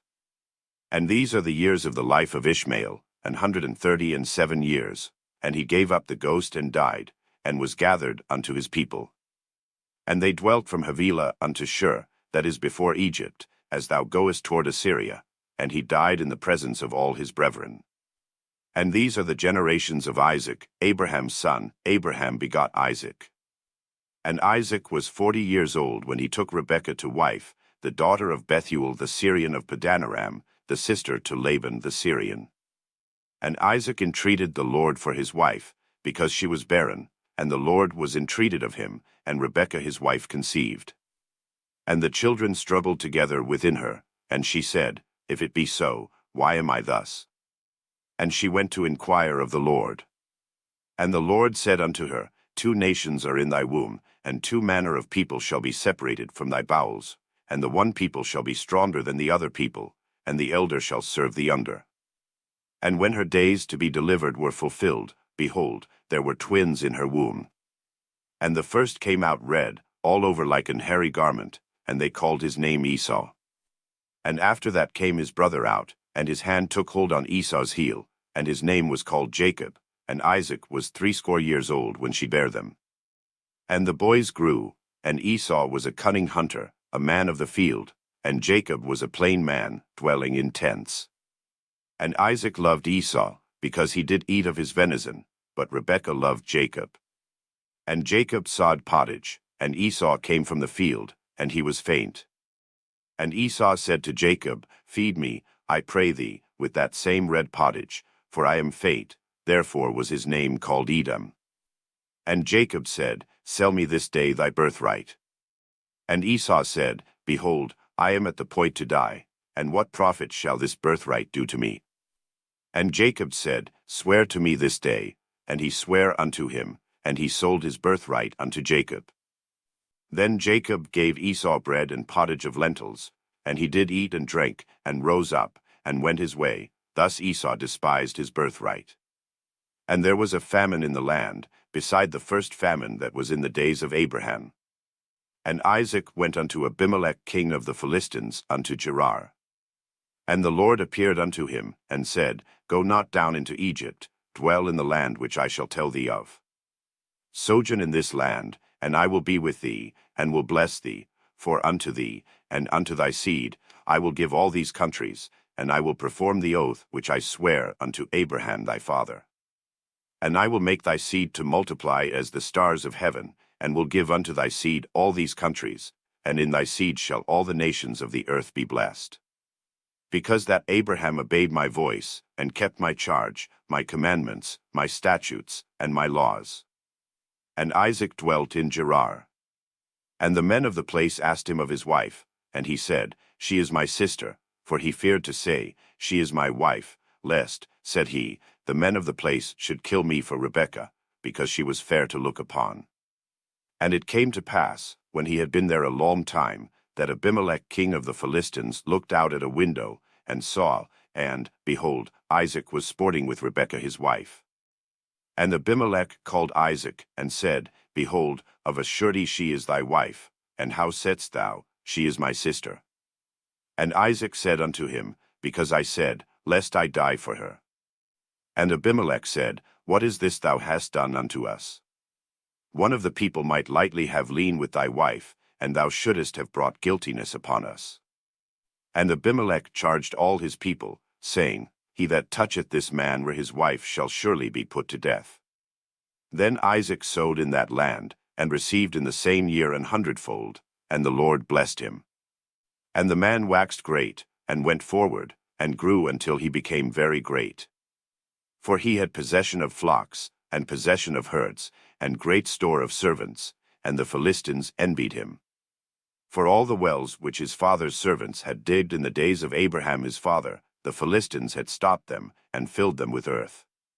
And Abimelech said unto Isaac, Go from us, for thou art much mightier than we. And Isaac departed thence, and pitched his tent in the valley of Gerar, and dwelt there. And Isaac digged again the wells of water, which they had digged in the days of Abraham his father, for the Philistines had stopped them after the death of Abraham, and he called their names after the names by which his father had called them. And Isaac's servants digged in the valley, and found there a well of springing water. And the herdmen of Gerar did strive with Isaac's herdmen, saying, The water is ours. And he called the name of the well Esek, because they strove with him. And they digged another well, and strove for that also, and he called the name of it Sitnah. And he removed from thence, and digged another well, and for that they strove not, and he called the name of it Rehoboth. And he said, For now the Lord hath made room for us, and we shall be fruitful in the land. And he went up from thence to Beersheba. And the Lord appeared unto him the same night, and said, I am the God of Abraham thy father. Fear not, for I am with thee, and will bless thee, and multiply thy seed for my servant Abraham's sake. And he builded an altar there, and called upon the name of the Lord, and pitched his tent there, and there Isaac's servants digged a well. Then Abimelech went to him from Gerar, and Ahuzzath one of his friends, and Phicol the chief captain of his army. And Isaac said unto them, Wherefore come ye to me, seeing ye hate me, and have sent me away from you? And they said, We saw certainly that the Lord was with thee. And we said, Let there be now an oath betwixt us, even betwixt us and thee, and let us make a covenant with thee. That thou wilt do us no hurt, as we have not touched thee, and as we have done unto thee nothing but good, and have sent thee away in peace, thou art now the blessed of the Lord. And he made them a feast, and they did eat and drink. And they rose up betimes in the morning, and sware one to another, and Isaac sent them away, and they departed from him in peace. And it came to pass the same day, that Isaac's servants came, and told him concerning the well which they had digged, and said unto him, We have found water. And he called it Sheba, therefore the name of the city is Beersheba unto this day. And Esau was 40 years old when he took to wife Judith the daughter of Beeri the Hittite, and Bashemath the daughter of Elon the Hittite, which were a grief of mind unto Isaac and to Rebekah. And it came to pass, that when Isaac was old, and his eyes were dim, so that he could not see, he called Esau his eldest son, and said unto him, My son. And he said unto him, Behold, here am I. And he said, Behold now, I am old, I know not the day of my death. Now therefore take, I pray thee, thy weapons, thy quiver and thy bow, and go out to the field, and take me some venison. And make me savory meat, such as I love, and bring it to me, that I may eat, that my soul may bless thee before I die. And Rebekah heard when Isaac spake to Esau his son. And Esau went to the field to hunt for venison, and to bring it. And Rebekah spake unto Jacob her son, saying, Behold, I heard thy father speak unto Esau thy brother, saying, Bring me venison, and make me savory meat, that I may eat, and bless thee before the Lord before my death. Now therefore, my son, obey my voice according to that which I command thee. Go now to the flock, and fetch me from thence 2 good kids of the goats, and I will make them savory meat for thy father, such as he loveth. And thou shalt bring it to thy father, that he may eat, and that he may bless thee before his death. And Jacob said to Rebekah his mother, Behold, Esau my brother is a hairy man, and I am a smooth man. My father peradventure will feel me, and I shall seem to him as a deceiver, and I shall bring a curse upon me, and not a blessing. And his mother said unto him, Upon me be thy curse, my son, only obey my voice, and go fetch me them. And he went, and fetched, and brought them to his mother, and his mother made savory meat, such as his father loved. And Rebekah took goodly raiment of her eldest son Esau, which were with her in the house, and put them upon Jacob her younger son. And she put the skins of the kids of the goats upon his hands, and upon the smooth of his neck. And she gave the savory meat and the bread, which she had prepared, into the hand of her son Jacob. And he came unto his father, and said, My father. And he said, Here am I. Who art thou, my son? And Jacob said unto his father, I am Esau thy firstborn. I have done according as thou badest me. Arise, I pray thee, sit and eat of my venison, that thy soul may bless me. And Isaac said unto his son, How is it that thou hast found it so quickly, my son? And he said, Because the Lord thy God brought it to me. And Isaac said unto Jacob, Come near, I pray thee, that I may feel thee, my son, whether thou be my very son Esau or not. And Jacob went near unto Isaac his father, and he felt him, and said, The voice is Jacob's voice, but the hands are the hands of Esau. And he discerned him not, because his hands were hairy, as his brother Esau's hands, so he blessed him. And he said, Art thou my very son Esau? And he said, I am. And he said, Bring it near to me, and I will eat of my son's venison, that my soul may bless thee. And he brought it near to him, and he did eat, and he brought him wine, and he drank. And his father Isaac said unto him, Come near now, and kiss me, my son. And he came near, and kissed him, and he smelled the smell of his raiment, and blessed him, and said, See, the smell of my son is as the smell of a field which the Lord hath blessed.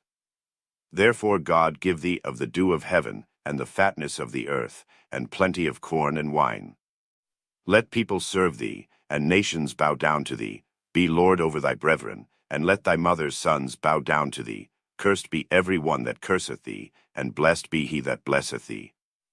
And it came to pass, as soon as Isaac had made an end of blessing Jacob, and Jacob was yet scarce gone out from the presence of Isaac his father, that Esau his brother came in from his hunting. And he also had made savory meat, and brought it unto his father, and said unto his father, Let my father arise, and eat of his son's venison, that thy soul may bless me. And Isaac his father said unto him, Who art thou? And he said, I am thy son, thy firstborn Esau. And Isaac trembled very exceedingly, and said, Who? Where is he that hath taken venison, and brought it me, and I have eaten of all before thou camest, and have blessed him? Yea, and he shall be blessed. And when Esau heard the words of his father, he cried with a great and exceeding bitter cry, and said unto his father, Bless me, even me also, O my father.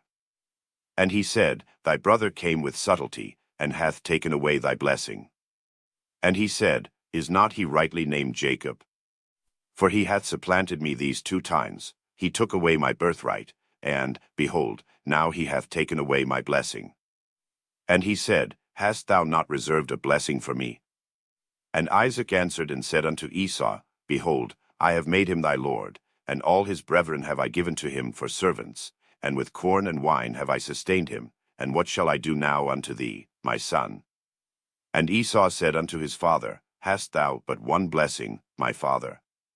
Bless me, even me also, O my father. And Esau lifted up his voice, and wept. And Isaac his father answered and said unto him, Behold, thy dwelling shall be the fatness of the earth, and of the dew of heaven from above. And by thy sword shalt thou live, and shalt serve thy brother. And it shall come to pass, when thou shalt have the dominion, that thou shalt break his yoke from off thy neck. And Esau hated Jacob because of the blessing wherewith his father blessed him. And Esau said in his heart, The days of mourning for my father are at hand, then will I slay my brother Jacob. And these words of Esau her elder son were told to Rebekah, and she sent and called Jacob her younger son, and said unto him, Behold, thy brother Esau, as touching thee, doth comfort himself, purposing to kill thee. Now therefore, my son, obey my voice, and arise, flee thou to Laban my brother to Haran. And tarry with him a few days, until thy brother's fury turn away. Until thy brother's anger turn away from thee, and he forget that which thou hast done to him, then I will send, and fetch thee from thence. Why should I be deprived also of you both in one day? And Rebekah said to Isaac, I am weary of my life because of the daughters of hate. If Jacob take a wife of the daughters of hate, such as these which are of the daughters of the land, what good shall my life do me? And Isaac called Jacob, and blessed him, and charged him, and said unto him, Thou shalt not take a wife of the daughters of Canaan. Arise, go to Padanaram, to the house of Bethuel thy mother's father, and take thee a wife from thence of the daughters of Laban thy mother's brother. And God Almighty bless thee, and make thee fruitful, and multiply thee, that thou mayest be a multitude of people. And give thee the blessing of Abraham, to thee, and to thy seed with thee, that thou mayest inherit the land wherein thou art a stranger, which God gave unto Abraham. And Isaac sent away Jacob, and he went to Padanaram unto Laban, son of Bethuel the Syrian, the brother of Rebekah, Jacob's and Esau's mother. When Esau saw that Isaac had blessed Jacob, and sent him away to Padanaram, to take him a wife from thence, and that as he blessed him he gave him a charge, saying, Thou shalt not take a wife of the daughters of Canaan. And that Jacob obeyed his father and his mother, and was gone to Padanaram. And Esau, seeing that the daughters of Canaan pleased not Isaac his father. Then went Esau unto Ishmael, and took unto the wives which he had Mahalath the daughter of Ishmael Abraham's son, the sister of Nebajoth, to be his wife. And Jacob went out from Beersheba, and went toward Haran. And he lighted upon a certain place, and tarried there all night, because the sun was set, and he took of the stones of that place, and put them for his pillows, and lay down in that place to sleep. And he dreamed, and behold a ladder set up on the earth, and the top of it reached to heaven, and behold the angels of God ascending and descending on it. And, behold, the Lord stood above it, and said, I am the Lord God of Abraham thy father, and the God of Isaac. The land whereon thou liest, to thee will I give it, and to thy seed. And thy seed shall be as the dust of the earth, and thou shalt spread abroad to the west, and to the east, and to the north, and to the south, and in thee and in thy seed shall all the families of the earth be blessed. And, behold, I am with thee, and will keep thee in all places whither thou goest, and will bring thee again into this land, for I will not leave thee, until I have done that which I have spoken to thee of. And Jacob awaked out of his sleep, and he said, Surely the Lord is in this place, and I knew it not. And he was afraid, and said, How dreadful is this place! This is none other but the house of God, and this is the gate of heaven. And Jacob rose up early in the morning, and took the stone that he had put for his pillows, and set it up for a pillar, and poured oil upon the top of it. And he called the name of that place Bethel, but the name of that city was called Luz at the first.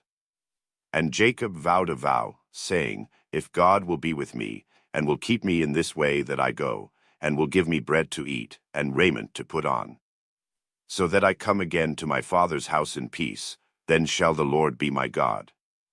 And this stone, which I have set for a pillar, shall be God's house, and of all that thou shalt give me I will surely give the tenth unto thee. Then Jacob went on his journey, and came into the land of the people of the east. And he looked, and behold a well in the field, and, lo, there were 3 flocks of sheep lying by it, for out of that well they watered the flocks, and a great stone was upon the well's mouth. And thither were all the flocks gathered, and they rolled the stone from the well's mouth, and watered the sheep, and put the stone again upon the well's mouth in his place. And Jacob said unto them, My brethren, whence be ye? And they said, Of Haran are we. And he said unto them, Know ye Laban the son of Nahor? And they said, We know him. And he said unto them, Is he well? And they said, He is well, and, behold, Rachel his daughter cometh with the sheep. And he said, Lo, it is yet high day, neither is it time that the cattle should be gathered together. Water ye the sheep, and go and feed them. And they said, We cannot, until all the flocks be gathered together, until they roll the stone from the well's mouth, then we water the sheep. And while he yet spake with them, Rachel came with her father's sheep, for she kept them. And it came to pass, when Jacob saw Rachel the daughter of Laban his mother's brother, and the sheep of Laban his mother's brother, that Jacob went near, and rolled the stone from the well's mouth, and watered the flock of Laban his mother's brother. And Jacob kissed Rachel, and lifted up his voice, and wept. And Jacob told Rachel that he was her father's brother, and that he was Rebekah's son, and she ran and told her father. And it came to pass, when Laban heard the tidings of Jacob his sister's son, that he ran to meet him, and embraced him, and kissed him, and brought him to his house. And he told Laban all these things. And Laban said to him, Surely thou art my bone and my flesh. And he abode with him the space of a month. And Laban said unto Jacob, Because thou art my brother, shouldest thou therefore serve me for naught? Tell me, what shall thy wages be? And Laban had 2 daughters. The name of the elder was Leah, and the name of the younger was Rachel. Leah was tender-eyed, but Rachel was beautiful and well-favored. And Jacob loved Rachel, and said, I will serve thee 7 years for Rachel thy younger daughter. And Laban said, It is better that I give her to thee, than that I should give her to another man. Abide with me. And Jacob served 7 years for Rachel, and they seemed unto him but a few days, for the love he had to her. And Jacob said unto Laban, Give me my wife, for my days are fulfilled, that I may go in unto her. And Laban gathered together all the men of the place, and made a feast. And it came to pass in the evening, that he took Leah his daughter, and brought her to him, and he went in unto her. And Laban gave unto his daughter Leah Zilpah his maid for an handmaid. And it came to pass, that in the morning, behold, it was Leah, and he said to Laban, What is this thou hast done unto me? Did not I serve with thee for Rachel? Wherefore then hast thou beguiled me? And Laban said, It must not be so done in our country, to give the younger before the firstborn.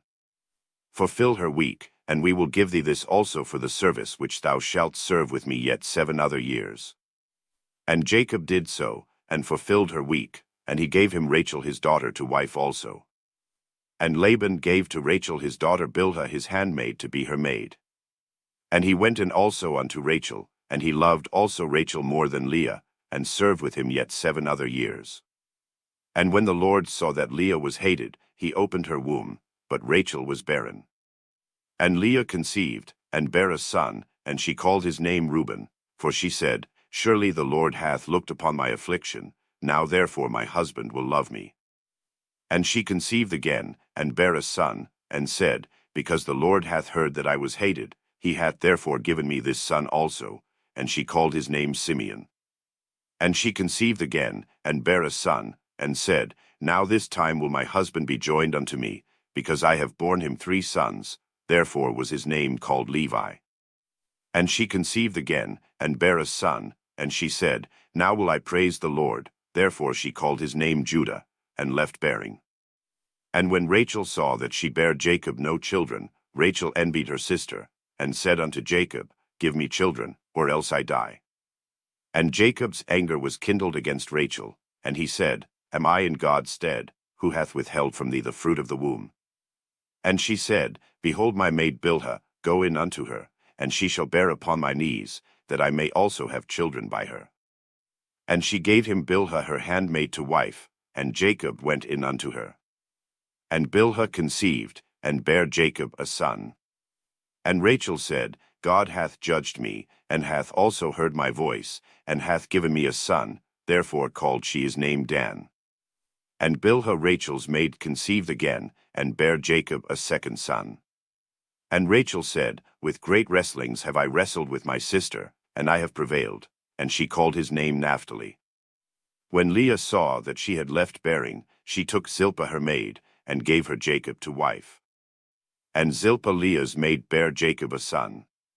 And Leah said, A troop cometh, and she called his name Gad. And Zilpah Leah's maid bare Jacob a second son. And Leah said, Happy am I, for the daughters will call me blessed, and she called his name Asher. And Reuben went in the days of wheat harvest, and found mandrakes in the field, and brought them unto his mother Leah. Then Rachel said to Leah, Give me, I pray thee, of thy son's mandrakes. And she said unto her, Is it a small matter that thou hast taken my husband? And wouldest thou take away my son's mandrakes also? And Rachel said, Therefore he shall lie with thee tonight for thy son's mandrakes. And Jacob came out of the field in the evening, and Leah went out to meet him, and said, Thou must come in unto me, for surely I have hired thee with my son's mandrakes. And he lay with her that night. And God hearkened unto Leah, and she conceived, and bare Jacob the 5th son. And Leah said, God hath given me my hire, because I have given my maiden to my husband, and she called his name Issachar. And Leah conceived again, and bare Jacob the 6th son. And Leah said, God hath endued me with a good dowry, now will my husband dwell with me, because I have borne him 6 sons, and she called his name Zebulun. And afterward she bare a daughter, and called her name Dinah. And God remembered Rachel, and God hearkened to her, and opened her womb. And she conceived, and bare a son, and said, God hath taken away my reproach. And she called his name Joseph, and said, The Lord shall add to me another son. And it came to pass, when Rachel had borne Joseph, that Jacob said unto Laban, Send me away, that I may go unto mine own place, and to my country. Give me my wives and my children, for whom I have served thee, and let me go, for thou knowest my service which I have done thee. And Laban said unto him, I pray thee, if I have found favor in thine eyes, tarry, for I have learned by experience that the Lord hath blessed me for thy sake. And he said, Appoint me thy wages, and I will give it. And he said unto him, Thou knowest how I have served thee, and how thy cattle was with me. For it was little which thou hadst before I came, and it is now increased unto a multitude, and the Lord hath blessed thee since my coming, and now when shall I provide for mine own house also? And he said, What shall I give thee? And Jacob said, Thou shalt not give me anything. If thou wilt do this thing for me, I will again feed and keep thy flock. I will pass through all thy flock today, removing from thence all the speckled and spotted cattle, and all the brown cattle among the sheep, and the spotted and speckled among the goats, and of such shall be my hire. So shall my righteousness answer for me in time to come, when it shall come for my hire before thy face, every one that is not speckled and spotted among the goats, and brown among the sheep, that shall be counted stolen with me. And Laban said, Behold, I would it might be according to thy word. And he removed that day the he-goats that were ring-straked and spotted, and all the she-goats that were speckled and spotted, and every one that had some white in it, and all the brown among the sheep, and gave them into the hand of his sons. And he set 3 days' journey betwixt himself and Jacob fed the rest of Laban's flocks. And Jacob took him rods of green poplar, and of the hazel and chestnut tree, and pilled white strakes in them, and made the white appear which was in the rods. And he set the rods which he had pilled before the flocks in the gutters in the watering troughs when the flocks came to drink, that they should conceive when they came to drink. And the flocks conceived before the rods, and brought forth cattle ring-straked, speckled, and spotted. And Jacob did separate the lambs, and set the faces of the flocks toward the ring-straked, and all the brown in the flock of Laban, and he put his own flocks by themselves, and put them not unto Laban's cattle. And it came to pass, whensoever the stronger cattle did conceive, that Jacob laid the rods before the eyes of the cattle in the gutters, that they might conceive among the rods. But when the cattle were feeble, he put them not in, so the feebler were Laban's, and the stronger Jacob's. And the man increased exceedingly, and had much cattle, and maidservants, and menservants, and camels, and asses. And he heard the words of Laban's sons, saying, Jacob hath taken away all that was our father's, and of that which was our father's hath he gotten all this glory. And Jacob beheld the countenance of Laban, and, behold, it was not toward him as before. And the Lord said unto Jacob, Return unto the land of thy fathers, and to thy kindred, and I will be with thee. And Jacob sent and called Rachel and Leah to the field unto his flock. And said unto them, I see your father's countenance, that it is not toward me as before, but the God of my father hath been with me. And ye know that with all my power I have served your father. And your father hath deceived me, and changed my wages 10 times, but God suffered him not to hurt me. If he said thus, The speckled shall be thy wages, then all the cattle bear speckled, and if he said thus, The ring-straked shall be thy hire, then bear all the cattle ring-straked. Thus God hath taken away the cattle of your father, and given them to me. And it came to pass at the time that the cattle conceived, that I lifted up mine eyes, and saw in a dream, and, behold, the rams which leaped upon the cattle were ring-straked, speckled, and grizzled. And the angel of God spake unto me in a dream, saying, Jacob. And I said, Here am I.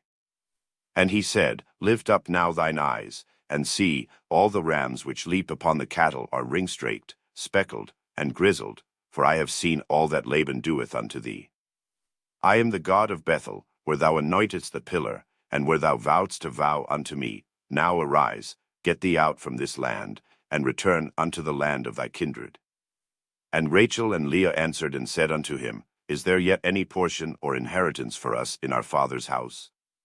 Are we not counted of him strangers? For he hath sold us, and hath quite devoured also our money. For all the riches which God hath taken from our father, that is ours, and our children's. Now then, whatsoever God hath said unto thee, do.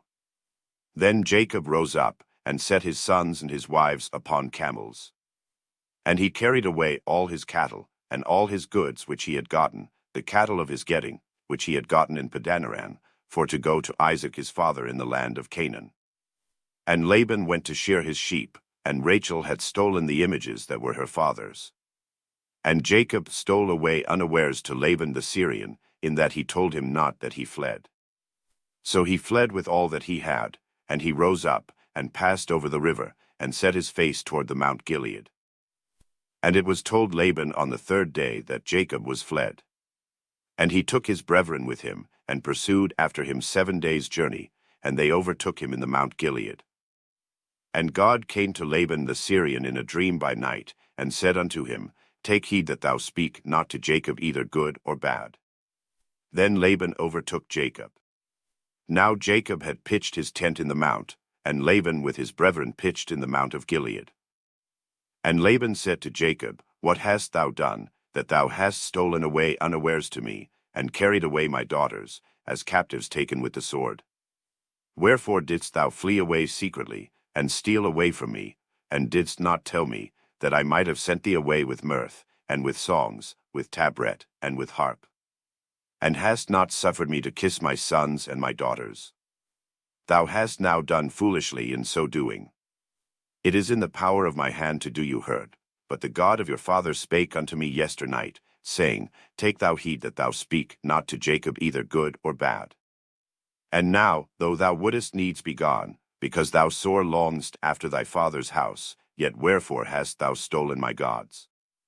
And Jacob answered and said to Laban, Because I was afraid, for I said, Peradventure thou wouldest take by force thy daughters from me. With whomsoever thou findest thy gods, let him not live. Before our brethren discern thou what is thine with me, and take it to thee. For Jacob knew not that Rachel had stolen them. And Laban went into Jacob's tent, and into Leah's tent, and into the 2 maidservants' tents, but he found them not. Then went he out of Leah's tent, and entered into Rachel's tent. Now Rachel had taken the images, and put them in a camel's furniture, and sat upon them. And Laban searched all the tent, but found them not. And she said to her father, Let it not displease my lord that I cannot rise up before thee, for the custom of women is upon me. And he searched, but found not the images. And Jacob was wroth, and chode with Laban, and Jacob answered and said to Laban, What is my trespass? What is my sin, that thou hast so hotly pursued after me? Whereas thou hast searched all my stuff, what hast thou found of all thy household stuff? Set it here before my brethren and thy brethren, that they may judge betwixt us both. This 20 years have I been with thee, thy ewes and thy she-goats have not cast their young, and the rams of thy flock have I not eaten. That which was torn of beasts I brought not unto thee, I bear the loss of it, of my hand didst thou require it, whether stolen by day or stolen by night. Thus I was, in the day the drought consumed me, and the frost by night, and my sleep departed from mine eyes. Thus have I been 20 years in thy house, I served thee 14 years for thy 2 daughters, and 6 years for thy cattle, and thou hast changed my wages 10 times. Except the God of my father, the God of Abraham, and the fear of Isaac, had been with me, surely thou hadst sent me away now empty. God hath seen mine affliction and the labor of my hands, and rebuked thee yesternight. And Laban answered and said unto Jacob, These daughters are my daughters, and these children are my children, and these cattle are my cattle, and all that thou sayest is mine, and what can I do this day unto these my daughters, or unto their children which they have borne? Now therefore come thou, let us make a covenant, I and thou, and let it be for a witness between me and thee. And Jacob took a stone, and set it up for a pillar. And Jacob said unto his brethren, Gather stones. And they took stones, and made an heap, and they did eat thereupon the heap. And Laban called it Jegar-sahadutha, but Jacob called it Galeed. And Laban said, This heap is a witness between me and thee this day. Therefore was the name of it called Galeed. And Mizpah, for he said, The Lord watch between me and thee, when we are absent one from another. If thou shalt afflict my daughters, or if thou shalt take other wives beside my daughters, no man is with us. See, God is witness betwixt me and thee. And Laban said to Jacob, Behold this heap, and behold this pillar, which I have cast betwixt me and thee. This heap be witness, and this pillar be witness, that I will not pass over this heap to thee, and that thou shalt not pass over this heap and this pillar unto me, for harm. The God of Abraham, and the God of Nahor, the God of their father, judge betwixt us. And Jacob sware by the fear of his father Isaac. Then Jacob offered sacrifice upon the mount, and called his brethren to eat bread. And they did eat bread, and tarried all night in the mount. And early in the morning Laban rose up, and kissed his sons and his daughters, and blessed them. And Laban departed, and returned unto his place. And Jacob went on his way, and the angels of God met him. And when Jacob saw them, he said, This is God's host, and he called the name of that place Mahanaim. And Jacob sent messengers before him to Esau his brother unto the land of Seir, the country of Edom. And he commanded them, saying, Thus shall ye speak unto my lord Esau, Thy servant Jacob saith thus, I have sojourned with Laban, and stayed there until now. And I have oxen, and asses, flocks, and menservants, and womenservants, and I have sent to tell my lord, that I may find grace in thy sight. And the messengers returned to Jacob, saying, We came to thy brother Esau, and also he cometh to meet thee, and 400 men with him. Then Jacob was greatly afraid and distressed, and he divided the people that was with him, and the flocks, and herds, and the camels, into 2 bands. And said, If Esau come to the one company, and smite it, then the other company which is left shall escape. And Jacob said, O God of my father Abraham, and God of my father Isaac, the Lord which saidst unto me, Return unto thy country, and to thy kindred, and I will deal well with thee. I am not worthy of the least of all the mercies, and of all the truth, which thou hast shewed unto thy servant, for with my staff I passed over this Jordan, and now I am become 2 bands. Deliver me, I pray thee, from the hand of my brother, from the hand of Esau, for I fear him, lest he will come and smite me, and the mother with the children. And thou saidst, I will surely do thee good, and make thy seed as the sand of the sea, which cannot be numbered for multitude. And he lodged there that same night, and took of that which came to his hand a present for Esau his brother. 200 she-goats, and 20 he-goats, 200 ewes, and 20 rams. 30 milch camels with their colts, 40 kine, and 10 bulls, 20 she-asses, and 10 foals. And he delivered them into the hand of his servants, every drove by themselves, and said unto his servants, Pass over before me, and put a space betwixt drove and drove. And he commanded the foremost, saying, When Esau my brother meeteth thee, and asketh thee, saying, Whose art thou? And whither goest thou? And whose are these before thee? Then thou shalt say, They be thy servant Jacob's, it is a present sent unto my lord Esau, and, behold, also he is behind us. And so commanded he the second, and the third, and all that followed the droves, saying, On this manner shall ye speak unto Esau, when ye find him. And say ye moreover, Behold, thy servant Jacob is behind us. For he said, I will appease him with the present that goeth before me, and afterward I will see his face, peradventure he will accept of me. So went the present over before him, and himself lodged that night in the company. And he rose up that night, and took his 2 wives, and his 2 women servants, and his 11 sons, and passed over the ford Jabbok. And he took them, and sent them over the brook, and sent over that he had. And Jacob was left alone, and wrestled a man with him until the breaking of the day. And when he saw that he prevailed not against him, he touched the hollow of his thigh, and the hollow of Jacob's thigh was out of joint, as he wrestled with him. And he said, Let me go, for the day breaketh. And he said, I will not let thee go, except thou bless me. And he said unto him, What is thy name? And he said, Jacob. And he said, Thy name shall be called no more Jacob, but Israel, for as a prince hast thou power with God and with men, and hast prevailed. And Jacob asked him, and said, Tell me, I pray thee, thy name. And he said, Wherefore is it that thou dost ask after my name? And he blessed him there. And Jacob called the name of the place Peniel, for I have seen God face to face, and my life is preserved. And as he passed over Peniel, the sun rose upon him, and he halted upon his thigh. Therefore the children of Israel eat not of the sinew which shrank, which is upon the hollow of the thigh, unto this day, because he touched the hollow of Jacob's thigh in the sinew that shrank. And Jacob lifted up his eyes, and looked, and, behold, Esau came, and with him 400 men. And he divided the children unto Leah, and unto Rachel, and unto the 2 handmaids. And he put the handmaids and their children foremost, and Leah and her children after, and Rachel and Joseph hindermost. And he passed over before them, and bowed himself to the ground 7 times, until he came near to his brother. And Esau ran to meet him, and embraced him, and fell on his neck, and kissed him, and they wept. And he lifted up his eyes, and saw the woman and the children, and said, Who are those with thee? And he said, The children which God hath graciously given thy servant. Then the handmaidens came near, they and their children, and they bowed themselves. And Leah also with her children came near, and bowed themselves. And after came Joseph near and Rachel, and they bowed themselves. And he said, What meanest thou by all this drove which I met? And he said, These are to find grace in the sight of my Lord. And Esau said, I have enough, my brother, keep that thou hast unto thyself. And Jacob said, Nay, I pray thee, if now I have found grace in thy sight, then receive my present in my hand, for therefore I have seen thy face, as though I had seen the face of God, and thou wast pleased with me.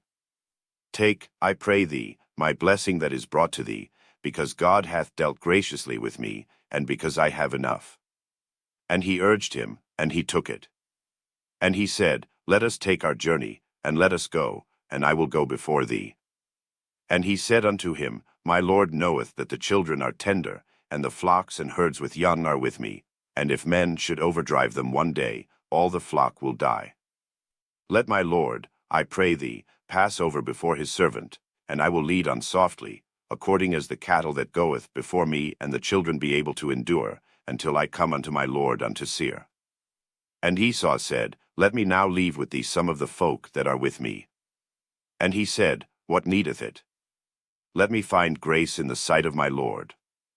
So Esau returned that day on his way unto Seir. And Jacob journeyed to Succoth, and built him an house, and made booths for his cattle. Therefore the name of the place is called Succoth. And Jacob came to Shalem, a city of Shechem, which is in the land of Canaan, when he came from Padanaram, and pitched his tent before the city. And he bought a parcel of a field, where he had spread his tent, at the hand of the children of Hamor, Shechem's father, for 100 pieces of money. And he erected there an altar, and called it Elelo Israel. And Dinah the daughter of Leah, which she bare unto Jacob, went out to see the daughters of the land. And when Shechem the son of Hamor the Hivite, prince of the country, saw her, he took her, and lay with her, and defiled her. And his soul clave unto Dinah the daughter of Jacob, and he loved the damsel, and spake kindly unto the damsel. And Shechem spake unto his father Hamor, saying, Get me this damsel to wife. And Jacob heard that he had defiled Dinah his daughter. Now his sons were with his cattle in the field, and Jacob held his peace until they were come. And Hamor the father of Shechem went out unto Jacob to commune with him. And the sons of Jacob came out of the field when they heard it, and the men were grieved, and they were very wroth, because he had wrought folly in Israel in lying with Jacob's daughter, which thing ought not to be done. And Hamor communed with them, saying, The soul of my son Shechem longeth for your daughter, I pray you give her him to wife. And make ye marriages with us, and give your daughters unto us, and take our daughters unto you. And ye shall dwell with us, and the land shall be before you. Dwell and trade ye therein, and get ye possessions therein. And Shechem said unto her father and unto her brethren, Let me find grace in your eyes, and what ye shall say unto me I will give.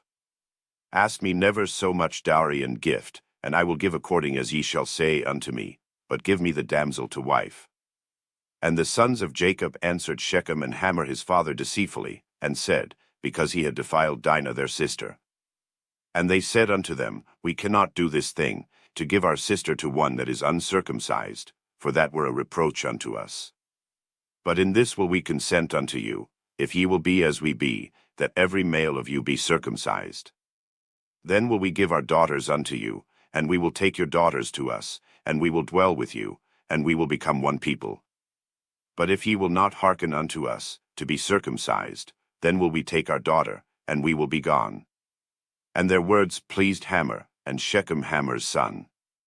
And the young man deferred not to do the thing, because he had delight in Jacob's daughter, and he was more honorable than all the house of his father. And Hamor and Shechem his son came unto the gate of their city, and communed with the men of their city, saying, These men are peaceable with us, therefore let them dwell in the land, and trade therein, for the land, behold, it is large enough for them. Let us take their daughters to us for wives, and let us give them our daughters. Only herein will the men consent unto us for to dwell with us, to be one people, if every male among us be circumcised, as they are circumcised. Shall not their cattle and their substance and every beast of theirs be ours? Only let us consent unto them, and they will dwell with us. And unto Hamor and unto Shechem his son hearkened all that went out of the gate of his city, and every male was circumcised, all that went out of the gate of his city. And it came to pass on the third day, when they were sore, that two of the sons of Jacob, Simeon and Levi, Dinah's brethren, took each man his sword, and came upon the city boldly, and slew all the males. And they slew Hamor and Shechem his son with the edge of the sword, and took Dinah out of Shechem's house, and went out. The sons of Jacob came upon the slain, and spoiled the city, because they had defiled their sister. They took their sheep, and their oxen, and their asses, and that which was in the city, and that which was in the field. And all their wealth, and all their little ones, and their wives took they captive, and spoiled even all that was in the house. And Jacob said to Simeon and Levi, Ye have troubled me to make me to stink among the inhabitants of the land, among the Canaanites and the Perizzites, and I being few in number, they shall gather themselves together against me, and slay me, and I shall be destroyed, I and my house. And they said, Should he deal with our sister as with an harlot? And God said unto Jacob, Arise, go up to Bethel, and dwell there, and make there an altar unto God, that appeared unto thee when thou fleddest from the face of Esau thy brother. Then Jacob said unto his household, and to all that were with him, Put away the strange gods that are among you, and be clean, and change your garments. And let us arise, and go up to Bethel, and I will make there an altar unto God, who answered me in the day of my distress, and was with me in the way which I went. And they gave unto Jacob all the strange gods which were in their hand, and all their earrings which were in their ears, and Jacob hid them under the oak which was by Shechem. And they journeyed, and the terror of God was upon the cities that were round about them, and they did not pursue after the sons of Jacob. So Jacob came to Luz, which is in the land of Canaan, that is, Bethel, he and all the people that were with him. And he built there an altar, and called the place Elbethel, because their God appeared unto him, when he fled from the face of his brother. But Deborah Rebekah's nurse died, and she was buried beneath Bethel under an oak, and the name of it was called Allenbacketh. And God appeared unto Jacob again, when he came out of Padanaram, and blessed him. And God said unto him, Thy name is Jacob, thy name shall not be called any more Jacob, but Israel shall be thy name. And he called his name Israel. And God said unto him, I am God Almighty, be fruitful and multiply, a nation and a company of nations shall be of thee, and kings shall come out of thy loins. And the land which I gave Abraham and Isaac, to thee I will give it, and to thy seed after thee will I give the land. And God went up from him in the place where he talked with him. And Jacob set up a pillar in the place where he talked with him, even a pillar of stone, and he poured a drink offering thereon, and he poured oil thereon. And Jacob called the name of the place where God spake with him, Bethel. And they journeyed from Bethel, and there was but a little way to come to Ephrath, and Rachel travailed, and she had hard labor. And it came to pass, when she was in hard labor, that the midwife said unto her, Fear not, thou shalt have this son also. And it came to pass, as her soul was in departing, for she died, that she called his name Benoni, but his father called him Benjamin. And Rachel died, and was buried in the way to Ephrath, which is Bethlehem. And Jacob set a pillar upon her grave, that is the pillar of Rachel's grave unto this day. And Israel journeyed, and spread his tent beyond the tower of Eder. And it came to pass, when Israel dwelt in that land, that Reuben went and lay with Bilhah his father's concubine, and Israel heard it. Now the sons of Jacob were 12. The sons of Leah, Reuben, Jacob's firstborn, and Simeon, and Levi, and Judah, and Issachar, and Zebulun. The sons of Rachel, Joseph, and Benjamin. And the sons of Bilhah, Rachel's handmaid, Dan, and Naphtali. And the sons of Zilpah, Leah's handmaid, Gad, and Asher. These are the sons of Jacob, which were born to him in Padanaram. And Jacob came unto Isaac his father unto Mamre, unto the city of Arba, which is Hebron, where Abraham and Isaac sojourned. And the days of Isaac were 180 years. And Isaac gave up the ghost, and died, and was gathered unto his people, being old and full of days. And his sons Esau and Jacob buried him. Now these are the generations of Esau, who is Edom. Esau took his wives of the daughters of Canaan, Adah the daughter of Elon the Hittite, and Aholibamah the daughter of Anna the daughter of Zibeon the Hivite. And Bashemath Ishmael's daughter, sister of Nebajoth. And Adah bare to Esau Eliphaz, and Bashemath bare Ruel. And Aholibamah bare Jush, and Jolam, and Korah. These are the sons of Esau, which were born unto him in the land of Canaan. And Esau took his wives, and his sons, and his daughters, and all the persons of his house, and his cattle, and all his beasts, and all his substance, which he had got in the land of Canaan, and went into the country from the face of his brother Jacob. For their riches were more than that they might dwell together, and the land wherein they were strangers could not bear them because of their cattle. Thus dwelt Esau in Mount Seir. Esau is Edom. And these are the generations of Esau the father of the Edomites in Mount Seir. These are the names of Esau's sons: Eliphaz the son of Adah the wife of Esau, Ruel the son of Bashemath the wife of Esau. And the sons of Eliphaz were Taman, Omar, Zepho, and Gatam, and Kenaz. And Timnah was concubine to Eliphaz Esau's son, and she bare to Eliphaz Amalek. These were the sons of Adah Esau's wife. And these are the sons of Ruel, Nahath, and Zerah, Shema, and Mizah. These were the sons of Bashemath Esau's wife. And these were the sons of Aholibamah, the daughter of Anna the daughter of Zibeon, Esau's wife, and she bare to Esau Jush, and Jolam, and Korah. These were dukes of the sons of Esau, the sons of Eliphaz the firstborn son of Esau, Duke Taman, Duke Omar, Duke Zepho, Duke Kenaz.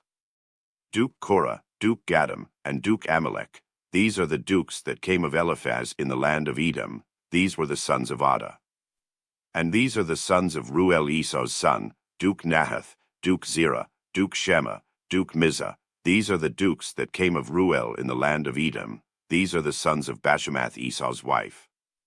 And these are the sons of Aholibamah Esau's wife, Duke Jush, Duke Jolam, Duke Korah. These were the dukes that came of Aholibamah the daughter of Anna, Esau's wife.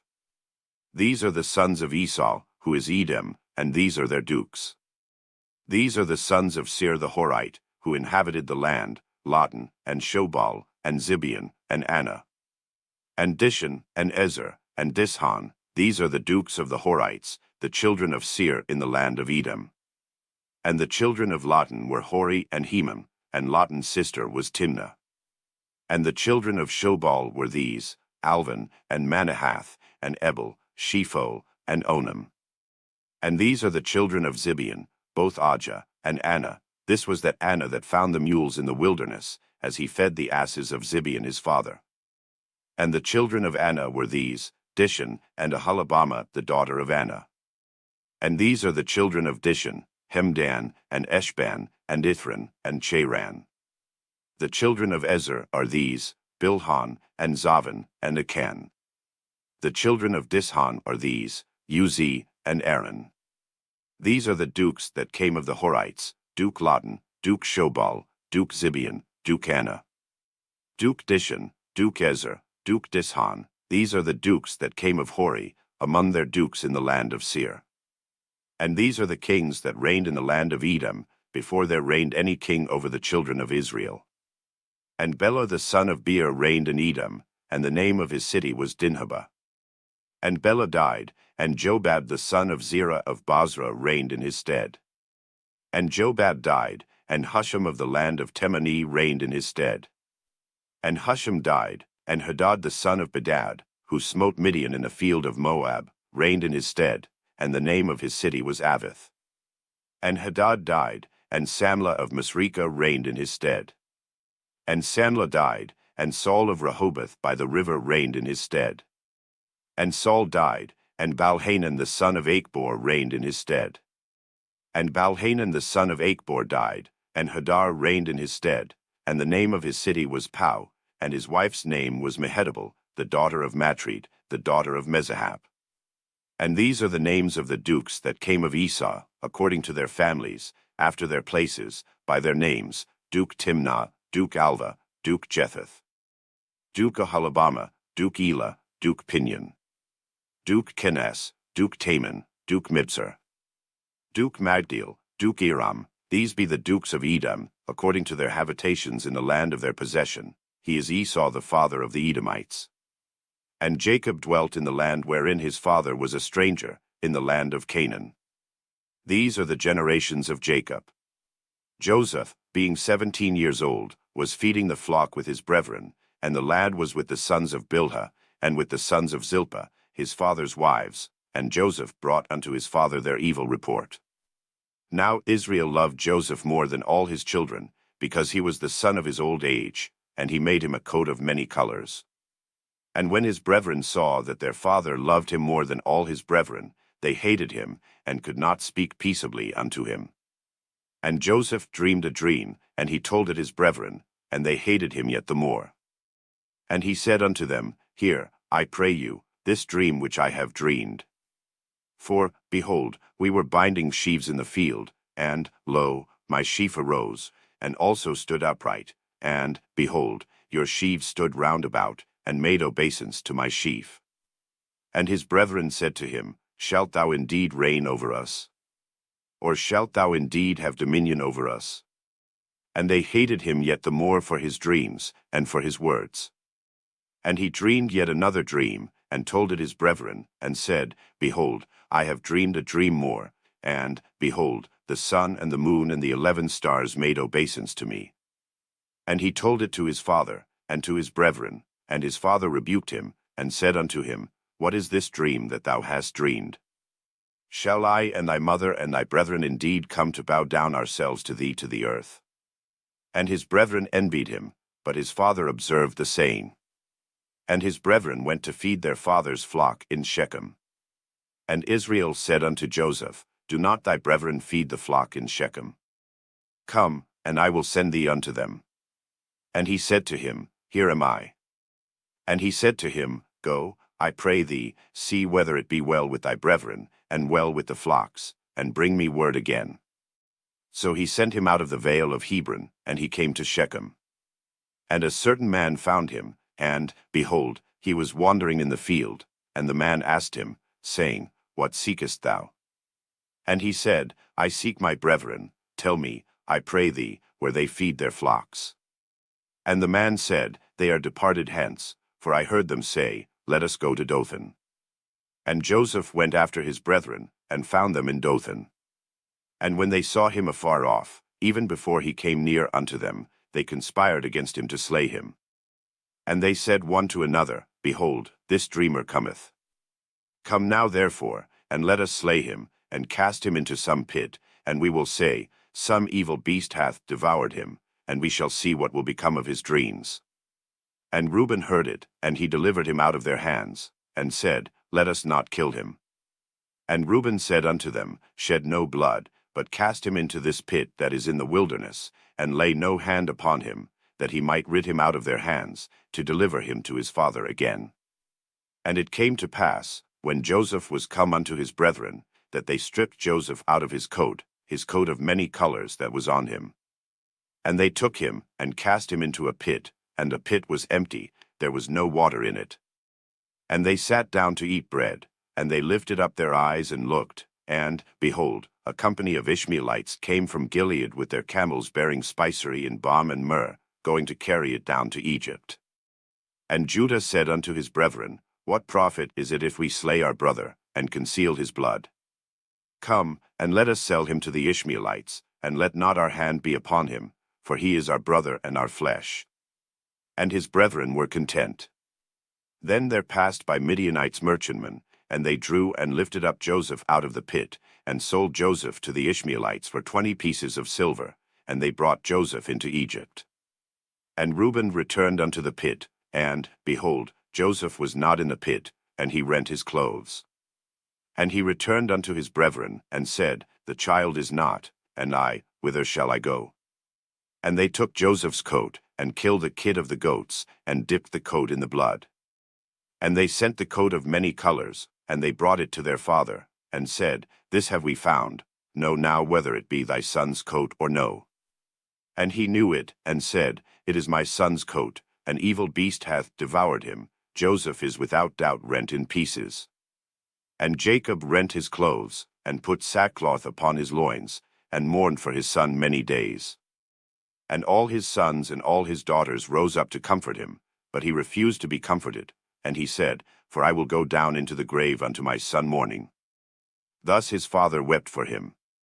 And the Midianites sold him into Egypt unto Potiphar, an officer of Pharaoh's, and captain of the guard. And it came to pass at that time, that Judah went down from his brethren, and turned in to a certain Adullamite, whose name was Hira. And Judah saw there a daughter of a certain Canaanite, whose name was Shua, and he took her, and went in unto her. And she conceived, and bare a son, and he called his name Er. And she conceived again, and bare a son, and she called his name Onan.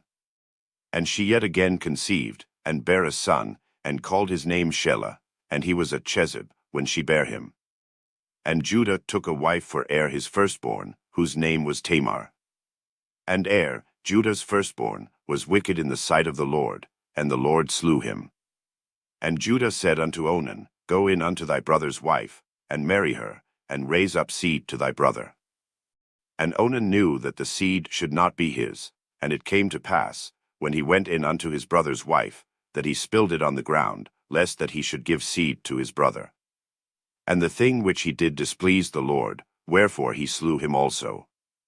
Then said Judah to Tamar his daughter-in-law, Remain a widow at thy father's house, till Shelah my son be grown, for he said, Lest peradventure he die also, as his brethren did. And Tamar went and dwelt in her father's house. And in process of time the daughter of Shua Judah's wife died, and Judah was comforted, and went up unto his sheepshearers to Timnath, he and his friend Hira the Adullamite. And it was told Tamar, saying, Behold, thy father-in-law goeth up to Timnath to shear his sheep. And she put her widow's garments off from her, and covered her with a veil, and wrapped herself, and sat in an open place, which is by the way to Timnath, for she saw that Shelah was grown, and she was not given unto him to wife. When Judah saw her, he thought her to be an harlot, because she had covered her face. And he turned unto her by the way, and said, Go to, I pray thee, let me come in unto thee, for he knew not that she was his daughter-in-law. And she said, What wilt thou give me, that thou mayest come in unto me? And he said, I will send thee a kid from the flock. And she said, Wilt thou give me a pledge, till thou send it? And he said, What pledge shall I give thee? And she said, Thy signet, and thy bracelets, and thy staff that is in thine hand. And he gave it her, and came in unto her, and she conceived by him. And she arose, and went away, and laid by her veil from her, and put on the garments of her widowhood. And Judah sent the kid by the hand of his friend the Adullamite to receive his pledge from the woman's hand, but he found her not. Then he asked the men of that place, saying, Where is the harlot that was openly by the wayside? And they said, There was no harlot in this place. And he returned to Judah, and said, I cannot find her. And also the men of the place said, that there was no harlot in this place. And Judah said, Let her take it to her, lest we be shamed. Behold, I sent this kid, and thou hast not found her. And it came to pass about 3 months after, that it was told Judah, saying, Tamar thy daughter-in-law hath played the harlot, and also, behold, she is with child by whoredom. And Judah said, Bring her forth, and let her be burnt. When she was brought forth, she sent to her father-in-law, saying, By the man, whose these are, am I with child? And she said, Discern, I pray thee, whose are these, the signet, and bracelets, and staff. And Judah acknowledged them, and said, She hath been more righteous than I, because that I gave her not to Shelah my son. And he knew her again no more. And it came to pass in the time of her travail, that, behold, twins were in her womb. And it came to pass, when she travailed, that the one put out his hand, and the midwife took and bound upon his hand a scarlet thread, saying, This came out first. And it came to pass, as he drew back his hand, that, behold, his brother came out, and she said, How hast thou broken forth? This breach be upon thee. Therefore his name was called Pharez. And afterward came out his brother, that had the scarlet thread upon his hand, and his name was called Zara.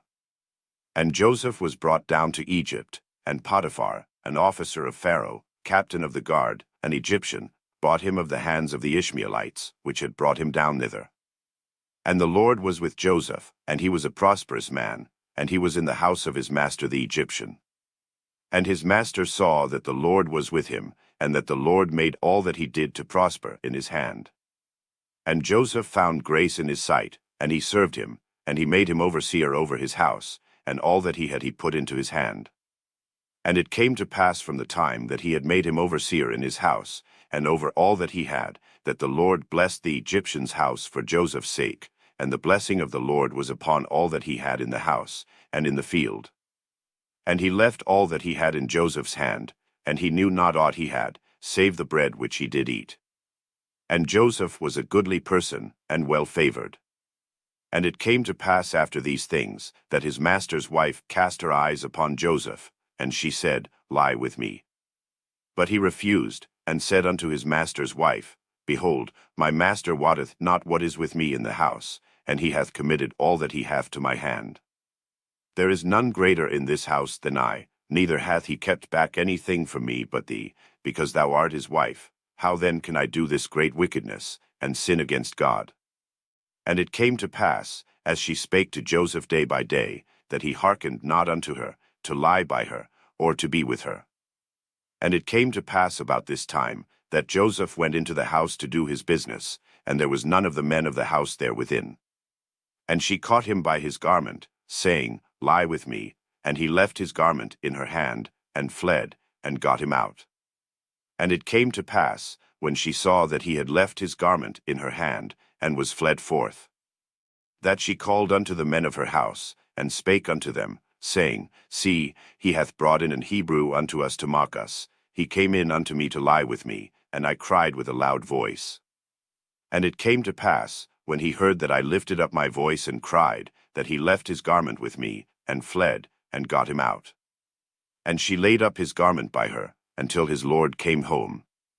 And she spake unto him according to these words, saying, The Hebrew servant, which thou hast brought unto us, came in unto me to mock me.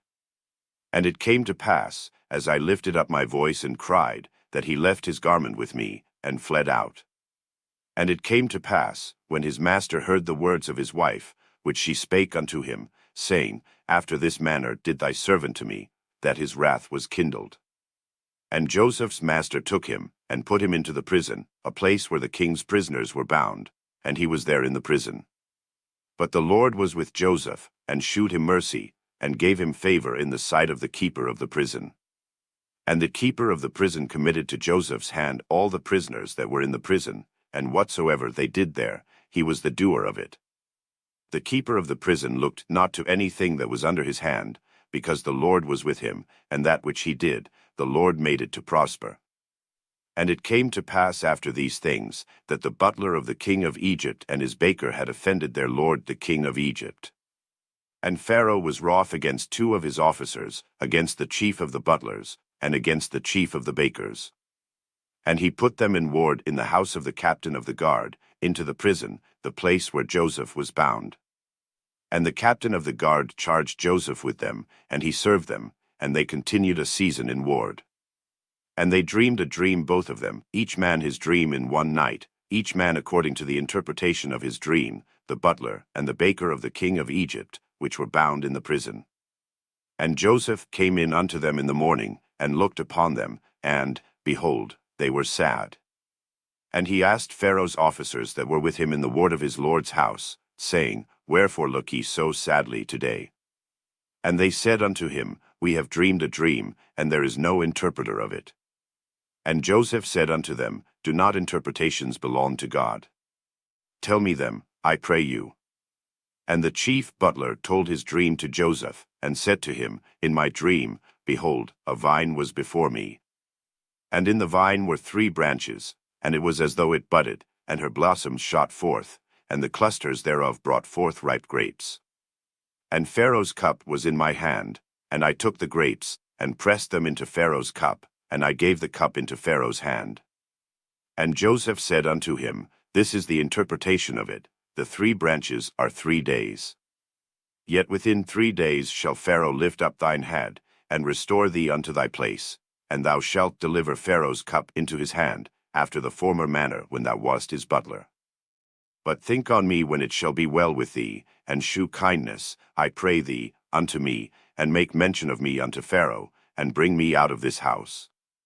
For indeed I was stolen away out of the land of the Hebrews, and here also have I done nothing that they should put me into the dungeon. When the chief baker saw that the interpretation was good, he said unto Joseph, I also was in my dream, and, behold, I had 3 white baskets on my head. And in the uppermost basket there was of all manner of baked meats for Pharaoh, and the birds did eat them out of the basket upon my head. And Joseph answered and said, This is the interpretation thereof, the 3 baskets are 3 days. Yet within 3 days shall Pharaoh lift up thy head from off thee, and shall hang thee on a tree, and the birds shall eat thy flesh from off thee. And it came to pass the 3rd day, which was Pharaoh's birthday, that he made a feast unto all his servants, and he lifted up the head of the chief butler and of the chief baker among his servants. And he restored the chief butler unto his butlership again, and he gave the cup into Pharaoh's hand. But he hanged the chief baker, as Joseph had interpreted to them. Yet did not the chief butler remember Joseph, but forgat him. And it came to pass at the end of 2 full years that Pharaoh dreamed, and, behold, he stood by the river. And, behold, there came up out of the river 7 well-favored kine and fat-fleshed, and they fed in a meadow. And, behold, 7 other kine came up after them out of the river, ill-favored and lean-fleshed, and stood by the other kine upon the brink of the river. And the ill-favored and lean-fleshed kine did eat up the 7 well-favored and fat kine. So Pharaoh awoke. And he slept and dreamed the 2nd time, and, behold, 7 ears of corn came up upon one stalk, rank and good. And, behold, 7 thin ears and blasted with the east wind sprung up after them. And the 7 thin ears devoured the 7 rank and full ears. And Pharaoh awoke, and, behold, it was a dream. And it came to pass in the morning that his spirit was troubled, and he sent and called for all the magicians of Egypt, and all the wise men thereof, and Pharaoh told them his dream, but there was none that could interpret them unto Pharaoh. Then spake the chief butler unto Pharaoh, saying, I do remember my faults this day. Pharaoh was wroth with his servants, and put me in ward in the captain of the guard's house, both me and the chief baker. And we dreamed a dream in one night, I and he, we dreamed each man according to the interpretation of his dream. And there was there with us a young man, an Hebrew, servant to the captain of the guard, and we told him, and he interpreted to us our dreams, to each man according to his dream he did interpret. And it came to pass, as he interpreted to us, so it was, me he restored unto mine office, and him he hanged. Then Pharaoh sent and called Joseph, and they brought him hastily out of the dungeon, and he shaved himself, and changed his raiment, and came in unto Pharaoh. And Pharaoh said unto Joseph, I have dreamed a dream, and there is none that can interpret it, and I have heard say of thee, that thou canst understand a dream to interpret it. And Joseph answered Pharaoh, saying, It is not in me, God shall give Pharaoh an answer of peace. And Pharaoh said unto Joseph, In my dream, behold, I stood upon the bank of the river. And, behold, there came up out of the river 7 kine, fat-fleshed and well-favored, and they fed in a meadow. And, behold, 7 other kine came up after them, poor and very ill-favored and lean-fleshed, such as I never saw in all the land of Egypt for badness. And the lean and the ill-favored kine did eat up the first 7 fat kine. And when they had eaten them up, it could not be known that they had eaten them, but they were still ill-favored, as at the beginning. So I awoke. And I saw in my dream, and, behold, 7 ears came up in one stalk, full and good. And, behold, 7 ears, withered, thin, and blasted with the east wind, sprung up after them. And the thin ears devoured the 7 good ears, and I told this unto the magicians, but there was none that could declare it to me. And Joseph said unto Pharaoh, The dream of Pharaoh is one, God hath shewed Pharaoh what he is about to do. The 7 good kine are 7 years, and the 7 good ears are 7 years, the dream is one. And the 7 thin and ill-favored kine that came up after them are 7 years, and the 7 empty years blasted with the east wind shall be 7 years of famine.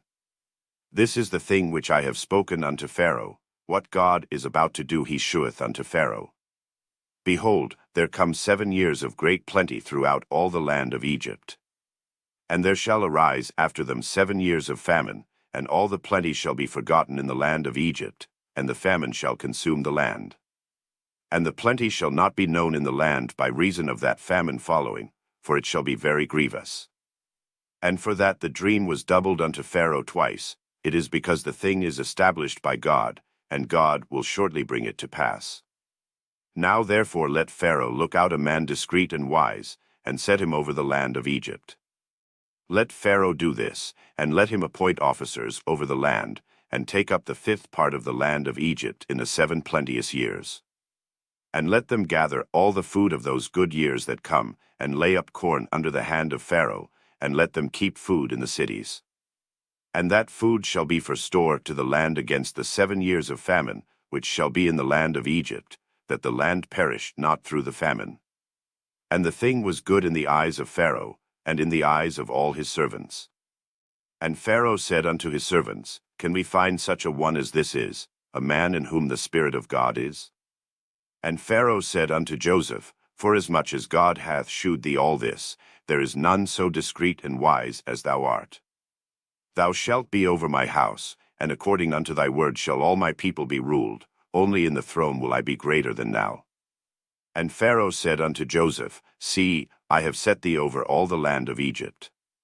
And Pharaoh took off his ring from his hand, and put it upon Joseph's hand, and arrayed him in vestures of fine linen, and put a gold chain about his neck.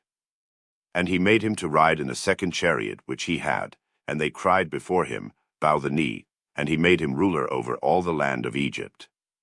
And Pharaoh said unto Joseph, I am Pharaoh, and without thee shall no man lift up his hand or foot in all the land of Egypt. And Pharaoh called Joseph's name Zaphnath-Paneah, and he gave him to wife Asenath the daughter of Potiphar a priest of On.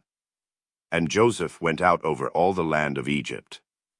And Joseph was 30 years old when he stood before Pharaoh king of Egypt. And Joseph went out from the presence of Pharaoh, and went throughout all the land of Egypt. And in the 7 plenteous years the earth brought forth by handfuls.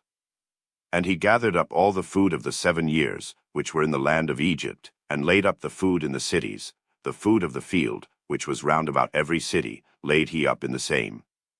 And Joseph gathered corn as the sand of the sea, very much, until he left numbering, for it was without number. And unto Joseph were born 2 sons before the years of famine came, which Asenath the daughter of Potiphar priest of On bare unto him. And Joseph called the name of the firstborn Manasseh, for God, said he, hath made me forget all my toil, and all my father's house. And the name of the second called he Ephraim, for God hath caused me to be fruitful in the land of my affliction. And the 7 years of plenteousness, that was in the land of Egypt, were ended. And the 7 years of dearth began to come, according as Joseph had said, and the dearth was in all lands, but in all the land of Egypt there was bread. And when all the land of Egypt was famished, the people cried to Pharaoh for bread, and Pharaoh said unto all the Egyptians, Go unto Joseph, what he saith to you, do. And the famine was over all the face of the earth, and Joseph opened all the storehouses, and sold unto the Egyptians, and the famine waxed sore in the land of Egypt. And all countries came into Egypt to Joseph for to buy corn, because that the famine was so sore in all lands. Now when Jacob saw that there was corn in Egypt, Jacob said unto his sons, Why do ye look one upon another? And he said, Behold, I have heard that there is corn in Egypt. Get ye down thither, and buy for us from thence, that we may live, and not die. And Joseph's 10 brethren went down to buy corn in Egypt. But Benjamin, Joseph's brother, Jacob sat not with his brethren, for he said, Lest peradventure mischief befall him. And the sons of Israel came to buy corn among those that came, for the famine was in the land of Canaan. And Joseph was the governor over the land, and he it was that sold to all the people of the land. And Joseph's brethren came, and bowed down themselves before him with their faces to the earth. And Joseph saw his brethren, and he knew them, but made himself strange unto them, and spake roughly unto them. And he said unto them, Whence come ye? And they said, From the land of Canaan to buy food. And Joseph knew his brethren, but they knew not him.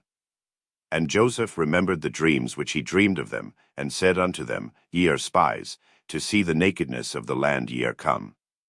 And they said unto him, Nay, my lord, but to buy food are thy servants come. We are all one man's sons, we are true men, thy servants are no spies. And he said unto them, Nay, but to see the nakedness of the land ye are come.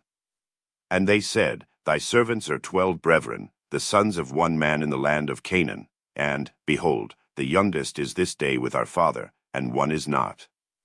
And Joseph said unto them, That is it that I spake unto you, saying, Ye are spies.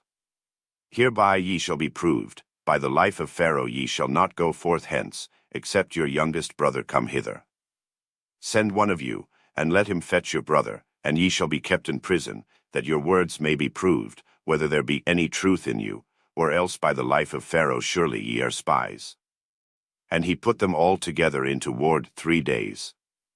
And Joseph said unto them the 3rd day, This do, and live, for I fear God.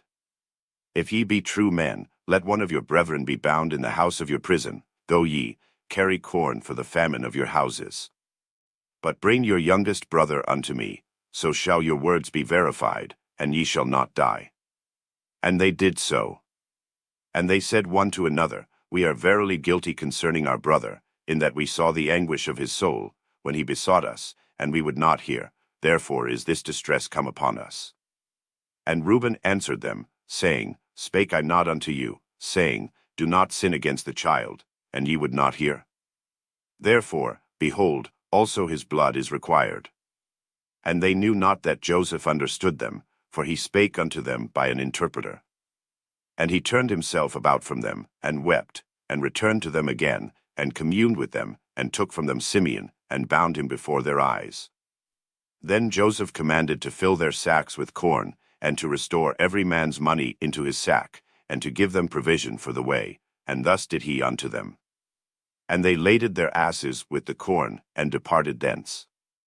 And as one of them opened his sack to give his ass provender in the inn, he espied his money, for, behold, it was in his sack's mouth. And he said unto his brethren, My money is restored, and, lo, it is even in my sack. And their heart failed them, and they were afraid, saying one to another, What is this that God hath done unto us? And they came unto Jacob their father unto the land of Canaan, and told him all that befell unto them, saying, The man, who is the Lord of the land, spake roughly to us, and took us for spies of the country. And we said unto him, We are true men, we are no spies. We be 12 brethren, sons of our father, one is not, and the youngest is this day with our father in the land of Canaan. And the man, the Lord of the country, said unto us, Hereby shall I know that ye are true men. Leave one of your brethren here with me, and take food for the famine of your households, and be gone. And bring your youngest brother unto me, then shall I know that ye are no spies, but that ye are true men. So will I deliver you your brother, and ye shall traffic in the land. And it came to pass as they emptied their sacks, that, behold, every man's bundle of money was in his sack. And when both they and their father saw the bundles of money, they were afraid. And Jacob their father said unto them, Me have ye bereaved of my children. Joseph is not, and Simeon is not, and ye will take Benjamin away. All these things are against me.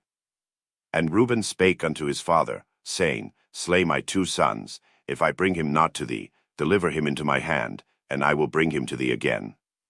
And he said, My son shall not go down with you, for his brother is dead, and he is left alone. If mischief befall him by the way in the which ye go, then shall ye bring down my gray hairs with sorrow to the grave. And the famine was sore in the land. And it came to pass, when they had eaten up the corn which they had brought out of Egypt, their father said unto them, Go again, buy us a little food.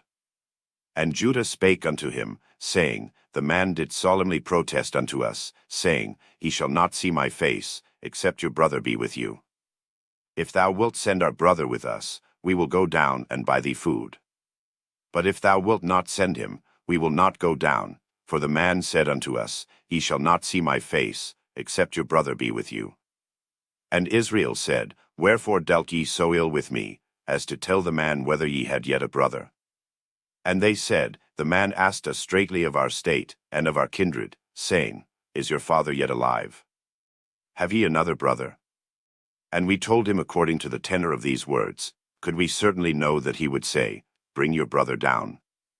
And Judah said unto Israel his father, Send the lad with me, and we will arise and go, that we may live, and not die, both we, and thou, and also our little ones.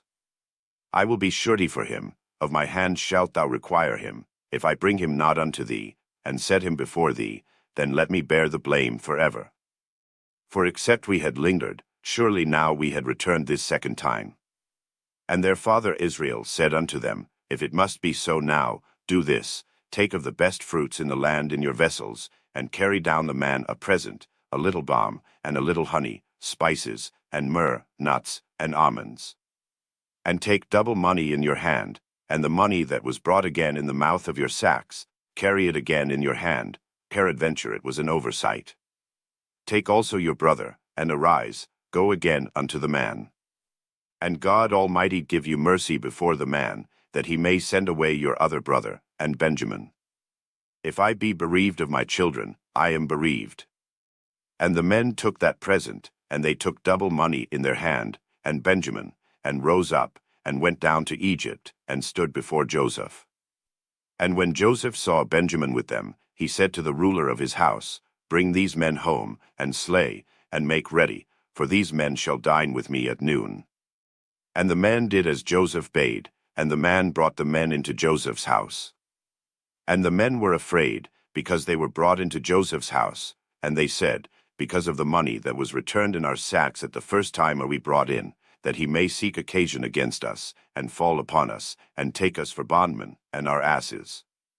And they came near to the steward of Joseph's house, and they communed with him at the door of the house. And said, O sir, we came indeed down at the first time to buy food. And it came to pass, when we came to the inn, that we opened our sacks, and, behold, every man's money was in the mouth of his sack, our money in full weight, and we have brought it again in our hand.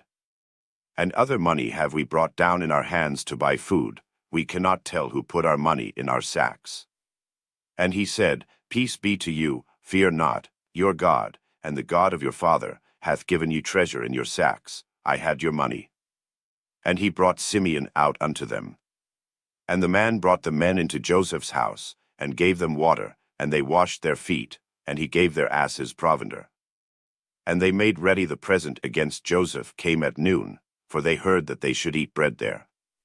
And when Joseph came home, they brought him the present which was in their hand into the house, and bowed themselves to him to the earth. And he asked them of their welfare, and said, Is your father well, the old man of whom ye spake? Is he yet alive? And they answered, Thy servant our father is in good health, he is yet alive. And they bowed down their heads, and made obeisance.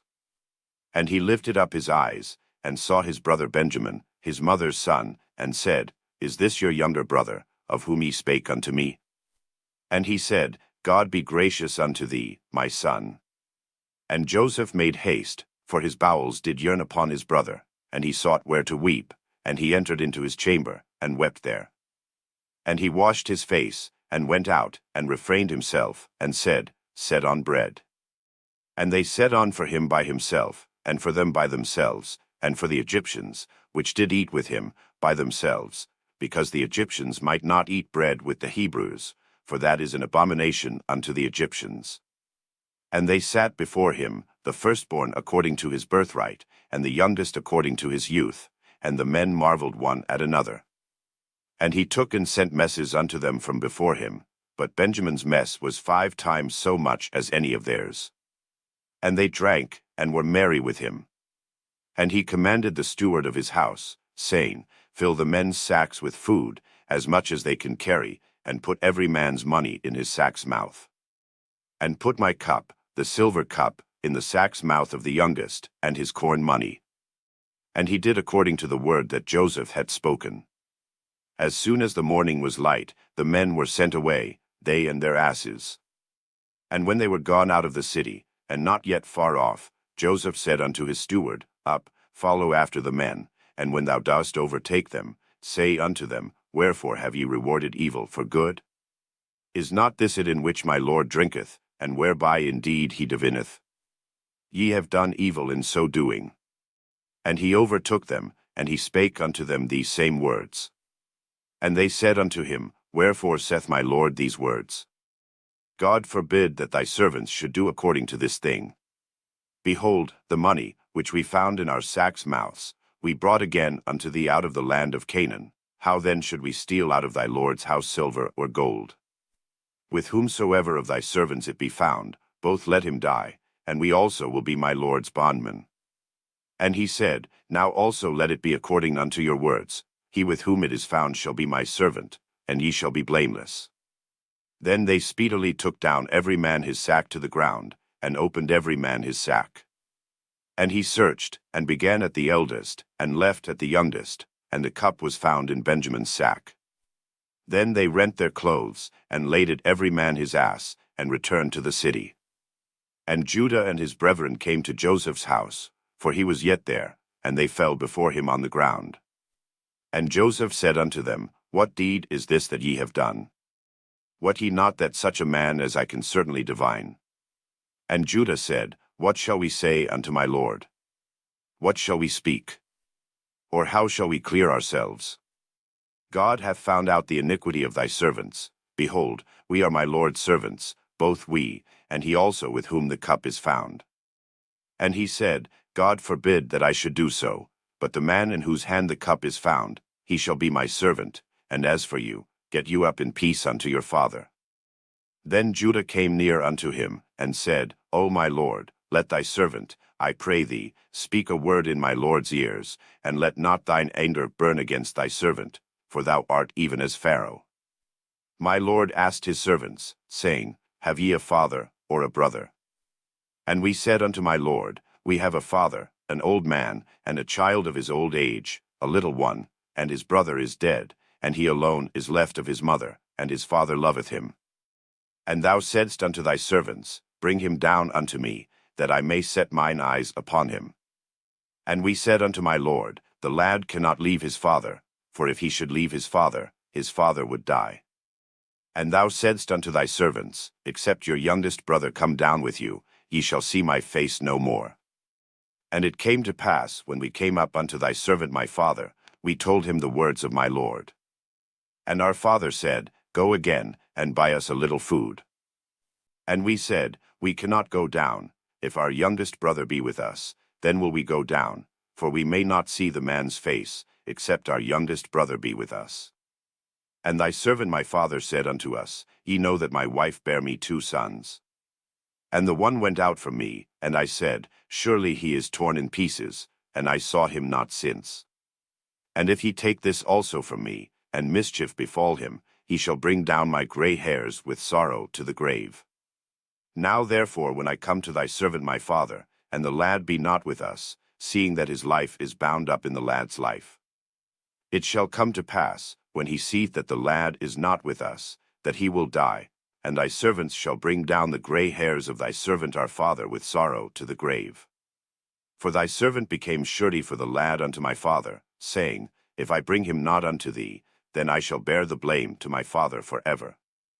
Now therefore, I pray thee, let thy servant abide instead of the lad a bondman to my lord, and let the lad go up with his brethren. For how shall I go up to my father, and the lad be not with me? Lest peradventure I see the evil that shall come on my father. Then Joseph could not refrain himself before all them that stood by him, and he cried, Cause every man to go out from me. And there stood no man with him, while Joseph made himself known unto his brethren. And he wept aloud, and the Egyptians and the house of Pharaoh heard. And Joseph said unto his brethren, I am Joseph, doth my father yet live? And his brethren could not answer him, for they were troubled at his presence. And Joseph said unto his brethren, Come near to me, I pray you. And they came near.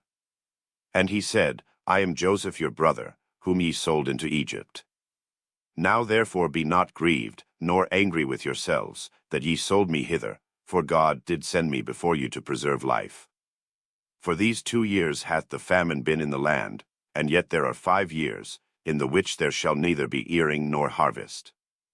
And God sent me before you to preserve you a posterity in the earth, and to save your lives by a great deliverance. So now it was not you that sent me hither, but God, and he hath made me a father to Pharaoh, and lord of all his house, and a ruler throughout all the land of Egypt. Haste ye, and go up to my father, and say unto him, Thus saith thy son Joseph, God hath made me lord of all Egypt. Come down unto me, tarry not. And thou shalt dwell in the land of Goshen, and thou shalt be near unto me, thou, and thy children, and thy children's children, and thy flocks, and thy herds, and all that thou hast. And there will I nourish thee, for yet there are 5 years of famine, lest thou, and thy household, and all that thou hast, come to poverty. And, behold, your eyes see, and the eyes of my brother Benjamin, that it is my mouth that speaketh unto you. And he shall tell my father of all my glory in Egypt, and of all that ye have seen, and ye shall haste and bring down my father hither. And he fell upon his brother Benjamin's neck, and wept, and Benjamin wept upon his neck. Moreover he kissed all his brethren, and wept upon them, and after that his brethren talked with him.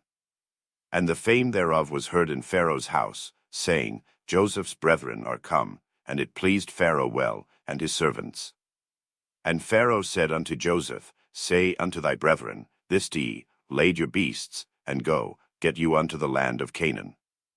And take your father and your households, and come unto me, and I will give you the good of the land of Egypt, and ye shall eat the fat of the land. Now thou art commanded, this to ye, take you wagons out of the land of Egypt for your little ones, and for your wives, and bring your father, and come. Also regard not your stuff, for the good of all the land of Egypt is yours. And the children of Israel did so, and Joseph gave them wagons, according to the commandment of Pharaoh, and gave them provision for the way.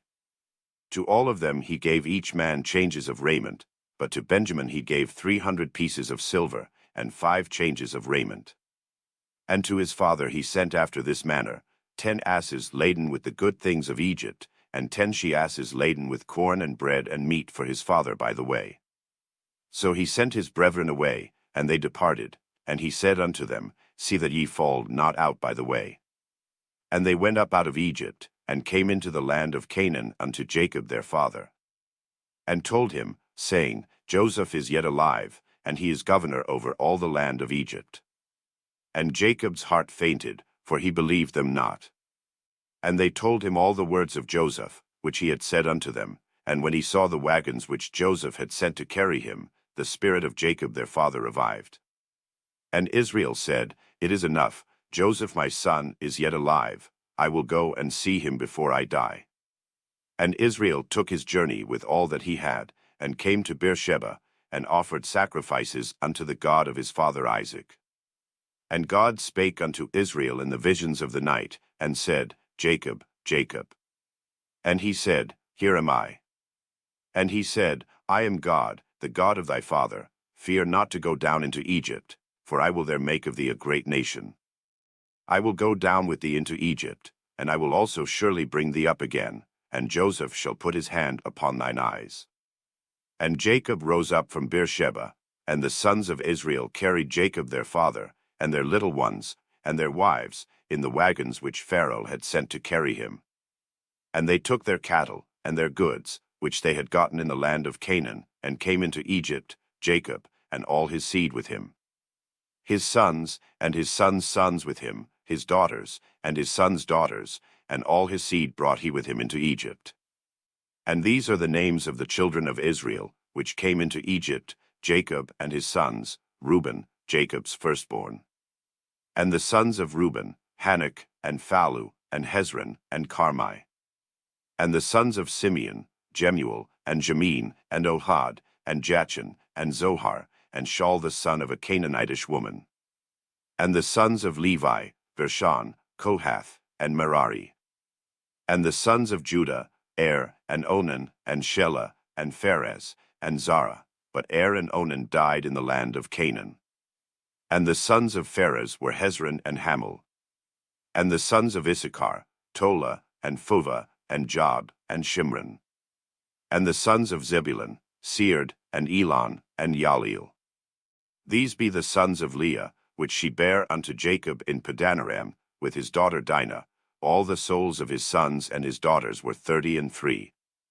And the sons of Gad, Ziphion, and Haggi, Shini, and Esban, Eri, and Arodi, and Areli.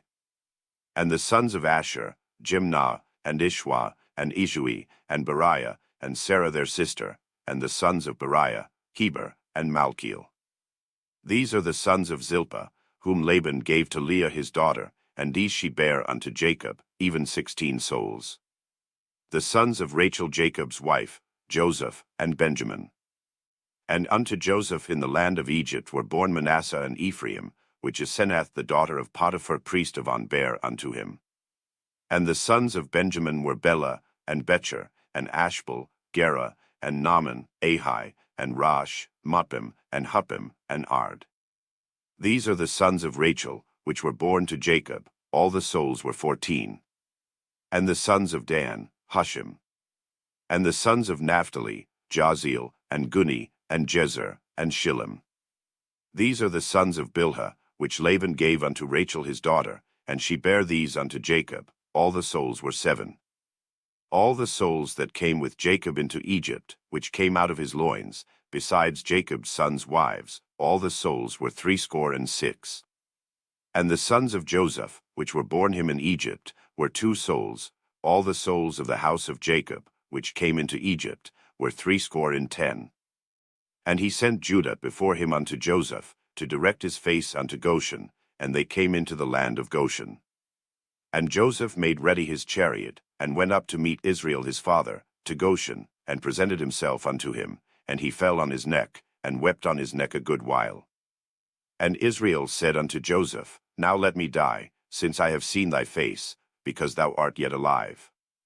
And Joseph said unto his brethren, and unto his father's house, I will go up, and shew Pharaoh, and say unto him, My brethren, and my father's house, which were in the land of Canaan, are come unto me. And the men are shepherds, for their trade hath been to feed cattle, and they have brought their flocks, and their herds, and all that they have. And it shall come to pass, when Pharaoh shall call you, and shall say, What is your occupation? That ye shall say, Thy servant's trade hath been about cattle from our youth even until now, both we, and also our fathers, that ye may dwell in the land of Goshen, for every shepherd is an abomination unto the Egyptians. Then Joseph came and told Pharaoh, and said, My father and my brethren, and their flocks, and their herds, and all that they have, are come out of the land of Canaan, and, behold, they are in the land of Goshen. And he took some of his brethren, even 5 men, and presented them unto Pharaoh. And Pharaoh said unto his brethren, What is your occupation? And they said unto Pharaoh, Thy servants are shepherds, both we, and also our fathers. They said moreover unto Pharaoh, For to sojourn in the land are we come, for thy servants have no pasture for their flocks, for the famine is sore in the land of Canaan. Now therefore, we pray thee, let thy servants dwell in the land of Goshen. And Pharaoh spake unto Joseph, saying, Thy father and thy brethren are come unto thee. The land of Egypt is before thee. In the best of the land make thy father and brethren to dwell. In the land of Goshen let them dwell. And if thou knowest any men of activity among them, then make them rulers over my cattle. And Joseph brought in Jacob his father, and set him before Pharaoh, and Jacob blessed Pharaoh.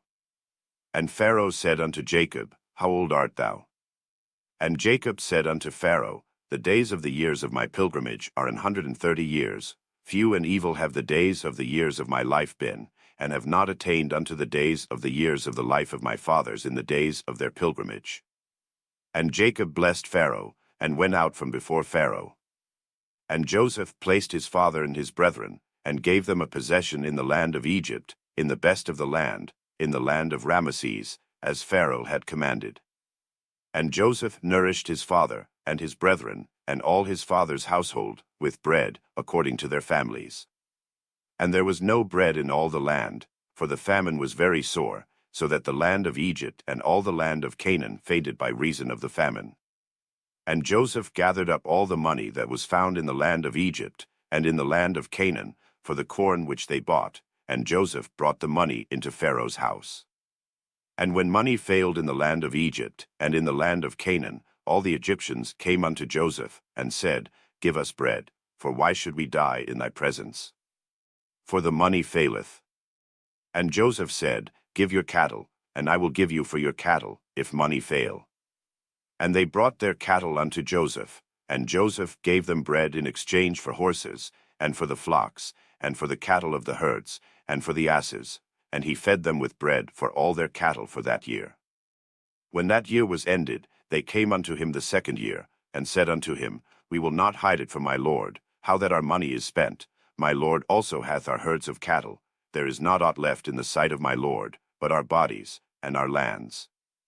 Wherefore shall we die before thine eyes, both we and our land? Buy us and our land for bread, and we and our land will be servants unto Pharaoh, and give us seed, that we may live, and not die, that the land be not desolate. And Joseph bought all the land of Egypt for Pharaoh, for the Egyptians sold every man his field, because the famine prevailed over them, so the land became Pharaoh's. And as for the people, he removed them to cities from one end of the borders of Egypt even to the other end thereof. Only the land of the priests bought he not, for the priests had a portion assigned them of Pharaoh, and did eat their portion which Pharaoh gave them, wherefore they sold not their lands. Then Joseph said unto the people, Behold, I have bought you this day and your land for Pharaoh. Lo, here is seed for you, and ye shall sow the land. And it shall come to pass in the increase, that ye shall give the 5th part unto Pharaoh, and 4 parts shall be your own, for seed of the field, and for your food, and for them of your households, and for food for your little ones. And they said, Thou hast saved our lives. Let us find grace in the sight of my lord, and we will be Pharaoh's servants. And Joseph made it a law over the land of Egypt unto this day, that Pharaoh should have the 5th part, except the land of the priests only, which became not Pharaoh's. And Israel dwelt in the land of Egypt, in the country of Goshen, and they had possessions therein, and grew, and multiplied exceedingly. And Jacob lived in the land of Egypt 17 years, so the whole age of Jacob was 147 years. And the time drew nigh that Israel must die, and he called his son Joseph, and said unto him, If now I have found grace in thy sight, put, I pray thee, thy hand under my thigh, and deal kindly and truly with me. Bury me not, I pray thee, in Egypt. But I will lie with my fathers, and thou shalt carry me out of Egypt, and bury me in their burying place. And he said, I will do as thou hast said. And he said, Swear unto me. And he sware unto him. And Israel bowed himself upon the bed's head. And it came to pass after these things, that one told Joseph, Behold, thy father is sick, and he took with him his 2 sons, Manasseh and Ephraim. And one told Jacob, and said, Behold, thy son Joseph cometh unto thee. And Israel strengthened himself, and sat upon the bed. And Jacob said unto Joseph, God Almighty appeared unto me at Luz in the land of Canaan, and blessed me. And said unto me, Behold, I will make thee fruitful, and multiply thee, and I will make of thee a multitude of people, and will give this land to thy seed after thee for an everlasting possession. And now thy 2 sons, Ephraim and Manasseh, which were born unto thee in the land of Egypt before I came unto thee into Egypt, are mine, as Reuben and Simeon, they shall be mine. And thy issue, which thou begettest after them, shall be thine, and shall be called after the name of their brethren in their inheritance. And as for me, when I came from Padan, Rachel died by me in the land of Canaan in the way, when yet there was but a little way to come unto Ephrath, and I buried her there in the way of Ephrath, the same is Bethlehem. And Israel beheld Joseph's sons, and said, Who are these? And Joseph said unto his father, They are my sons, whom God hath given me in this place. And he said, Bring them, I pray thee, unto me, and I will bless them. Now the eyes of Israel were dim for age, so that he could not see. And he brought them near unto him, and he kissed them, and embraced them. And Israel said unto Joseph, I had not thought to see thy face, and, lo, God hath shewed me also thy seed. And Joseph brought them out from between his knees, and he bowed himself with his face to the earth. And Joseph took them both, Ephraim in his right hand toward Israel's left hand, and Manasseh in his left hand toward Israel's right hand, and brought them near unto him. And Israel stretched out his right hand, and laid it upon Ephraim's head, who was the younger, and his left hand upon Manasseh's head, guiding his hands wittingly, for Manasseh was the firstborn. And he blessed Joseph, and said, God, before whom my fathers Abraham and Isaac did walk, the God which fed me all my life long unto this day. The angel which redeemed me from all evil, bless the lads, and let my name be named on them, and the name of my fathers Abraham and Isaac, and let them grow into a multitude in the midst of the earth. And when Joseph saw that his father laid his right hand upon the head of Ephraim, it displeased him, and he held up his father's hand, to remove it from Ephraim's head unto Manasseh's head. And Joseph said unto his father, Not so, my father, for this is the firstborn, put thy right hand upon his head. And his father refused, and said, I know it, my son, I know it. He also shall become a people, and he also shall be great. But truly his younger brother shall be greater than he, and his seed shall become a multitude of nations. And he blessed them that day, saying, In thee shall Israel bless, saying, God make thee as Ephraim and as Manasseh. And he set Ephraim before Manasseh.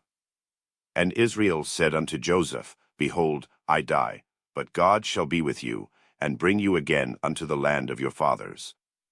Moreover, I have given to thee one portion above thy brethren, which I took out of the hand of the Amorite with my sword and with my bow.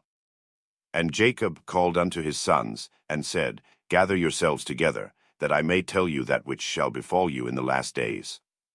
Gather yourselves together, and hear, ye sons of Jacob, and hearken unto Israel your father. Reuben, thou art my firstborn, my might, and the beginning of my strength, the excellency of dignity, and the excellency of power.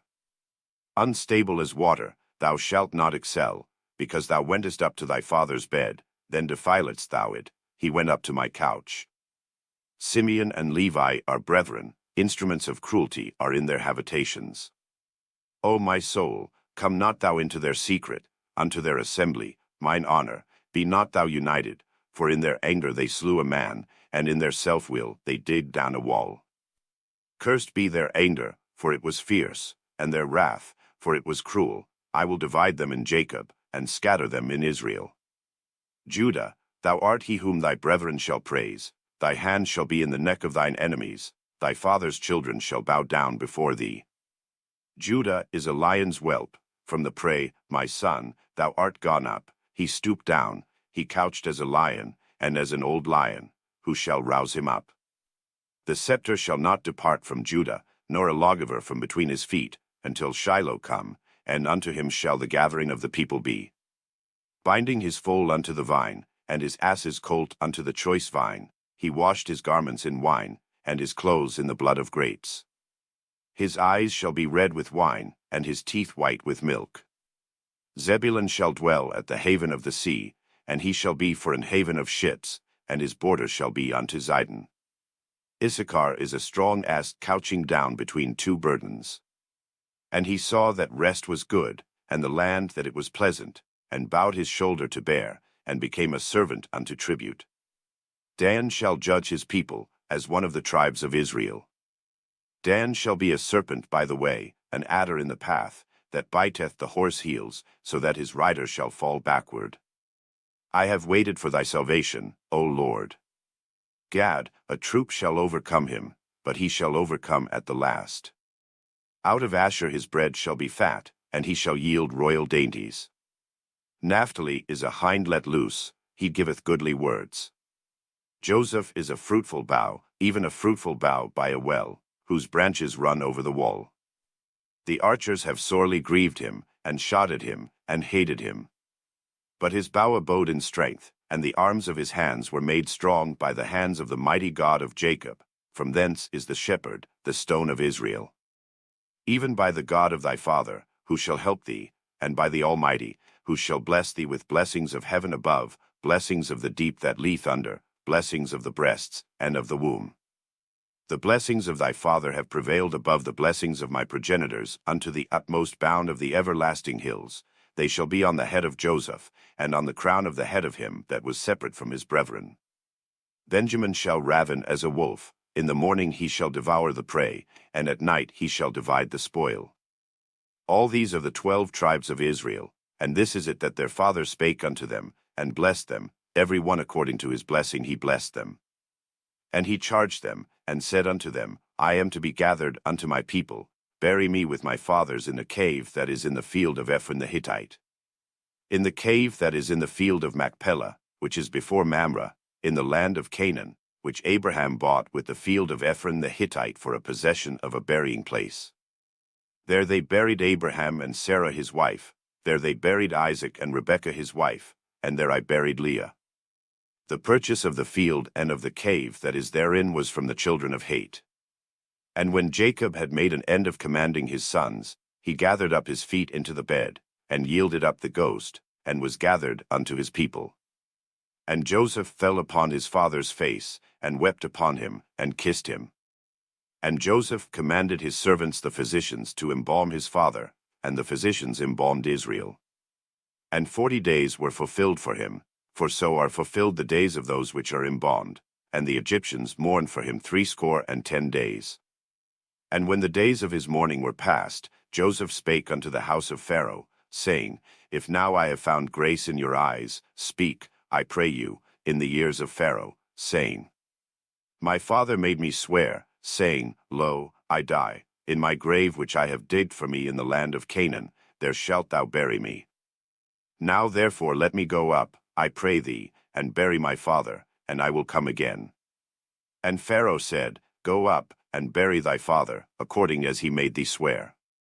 And Joseph went up to bury his father, and with him went up all the servants of Pharaoh, the elders of his house, and all the elders of the land of Egypt.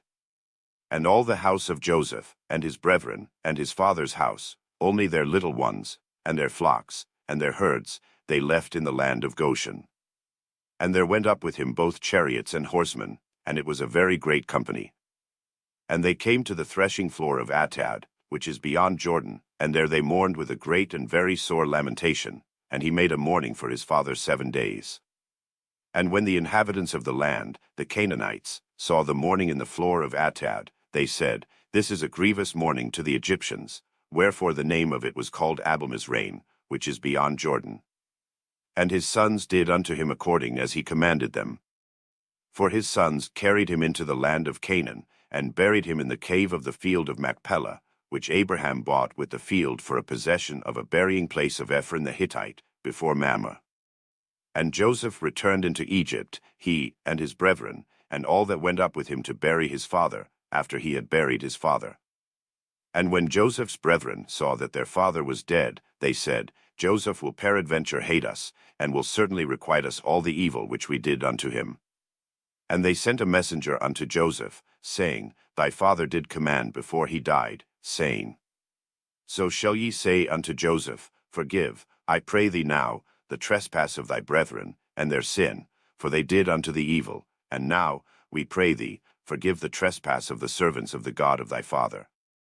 And Joseph wept when they spake unto him. And his brethren also went and fell down before his face, and they said, Behold, we be thy servants. And Joseph said unto them, Fear not, for am I in the place of God?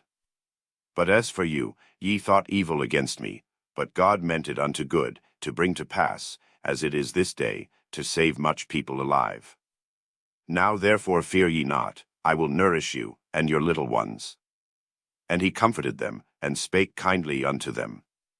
And Joseph dwelt in Egypt, he and his father's house, and Joseph lived 110 years. And Joseph saw Ephraim's children of the third generation. The children also of Machir the son of Manasseh were brought up upon Joseph's knees. And Joseph said unto his brethren, I die, and God will surely visit you, and bring you out of this land unto the land which he sware to Abraham, to Isaac, and to Jacob. And Joseph took an oath of the children of Israel, saying, God will surely visit you, and ye shall carry up my bones from hence. So Joseph died, being 110 years old, and they embalmed him, and he was put in a coffin in Egypt.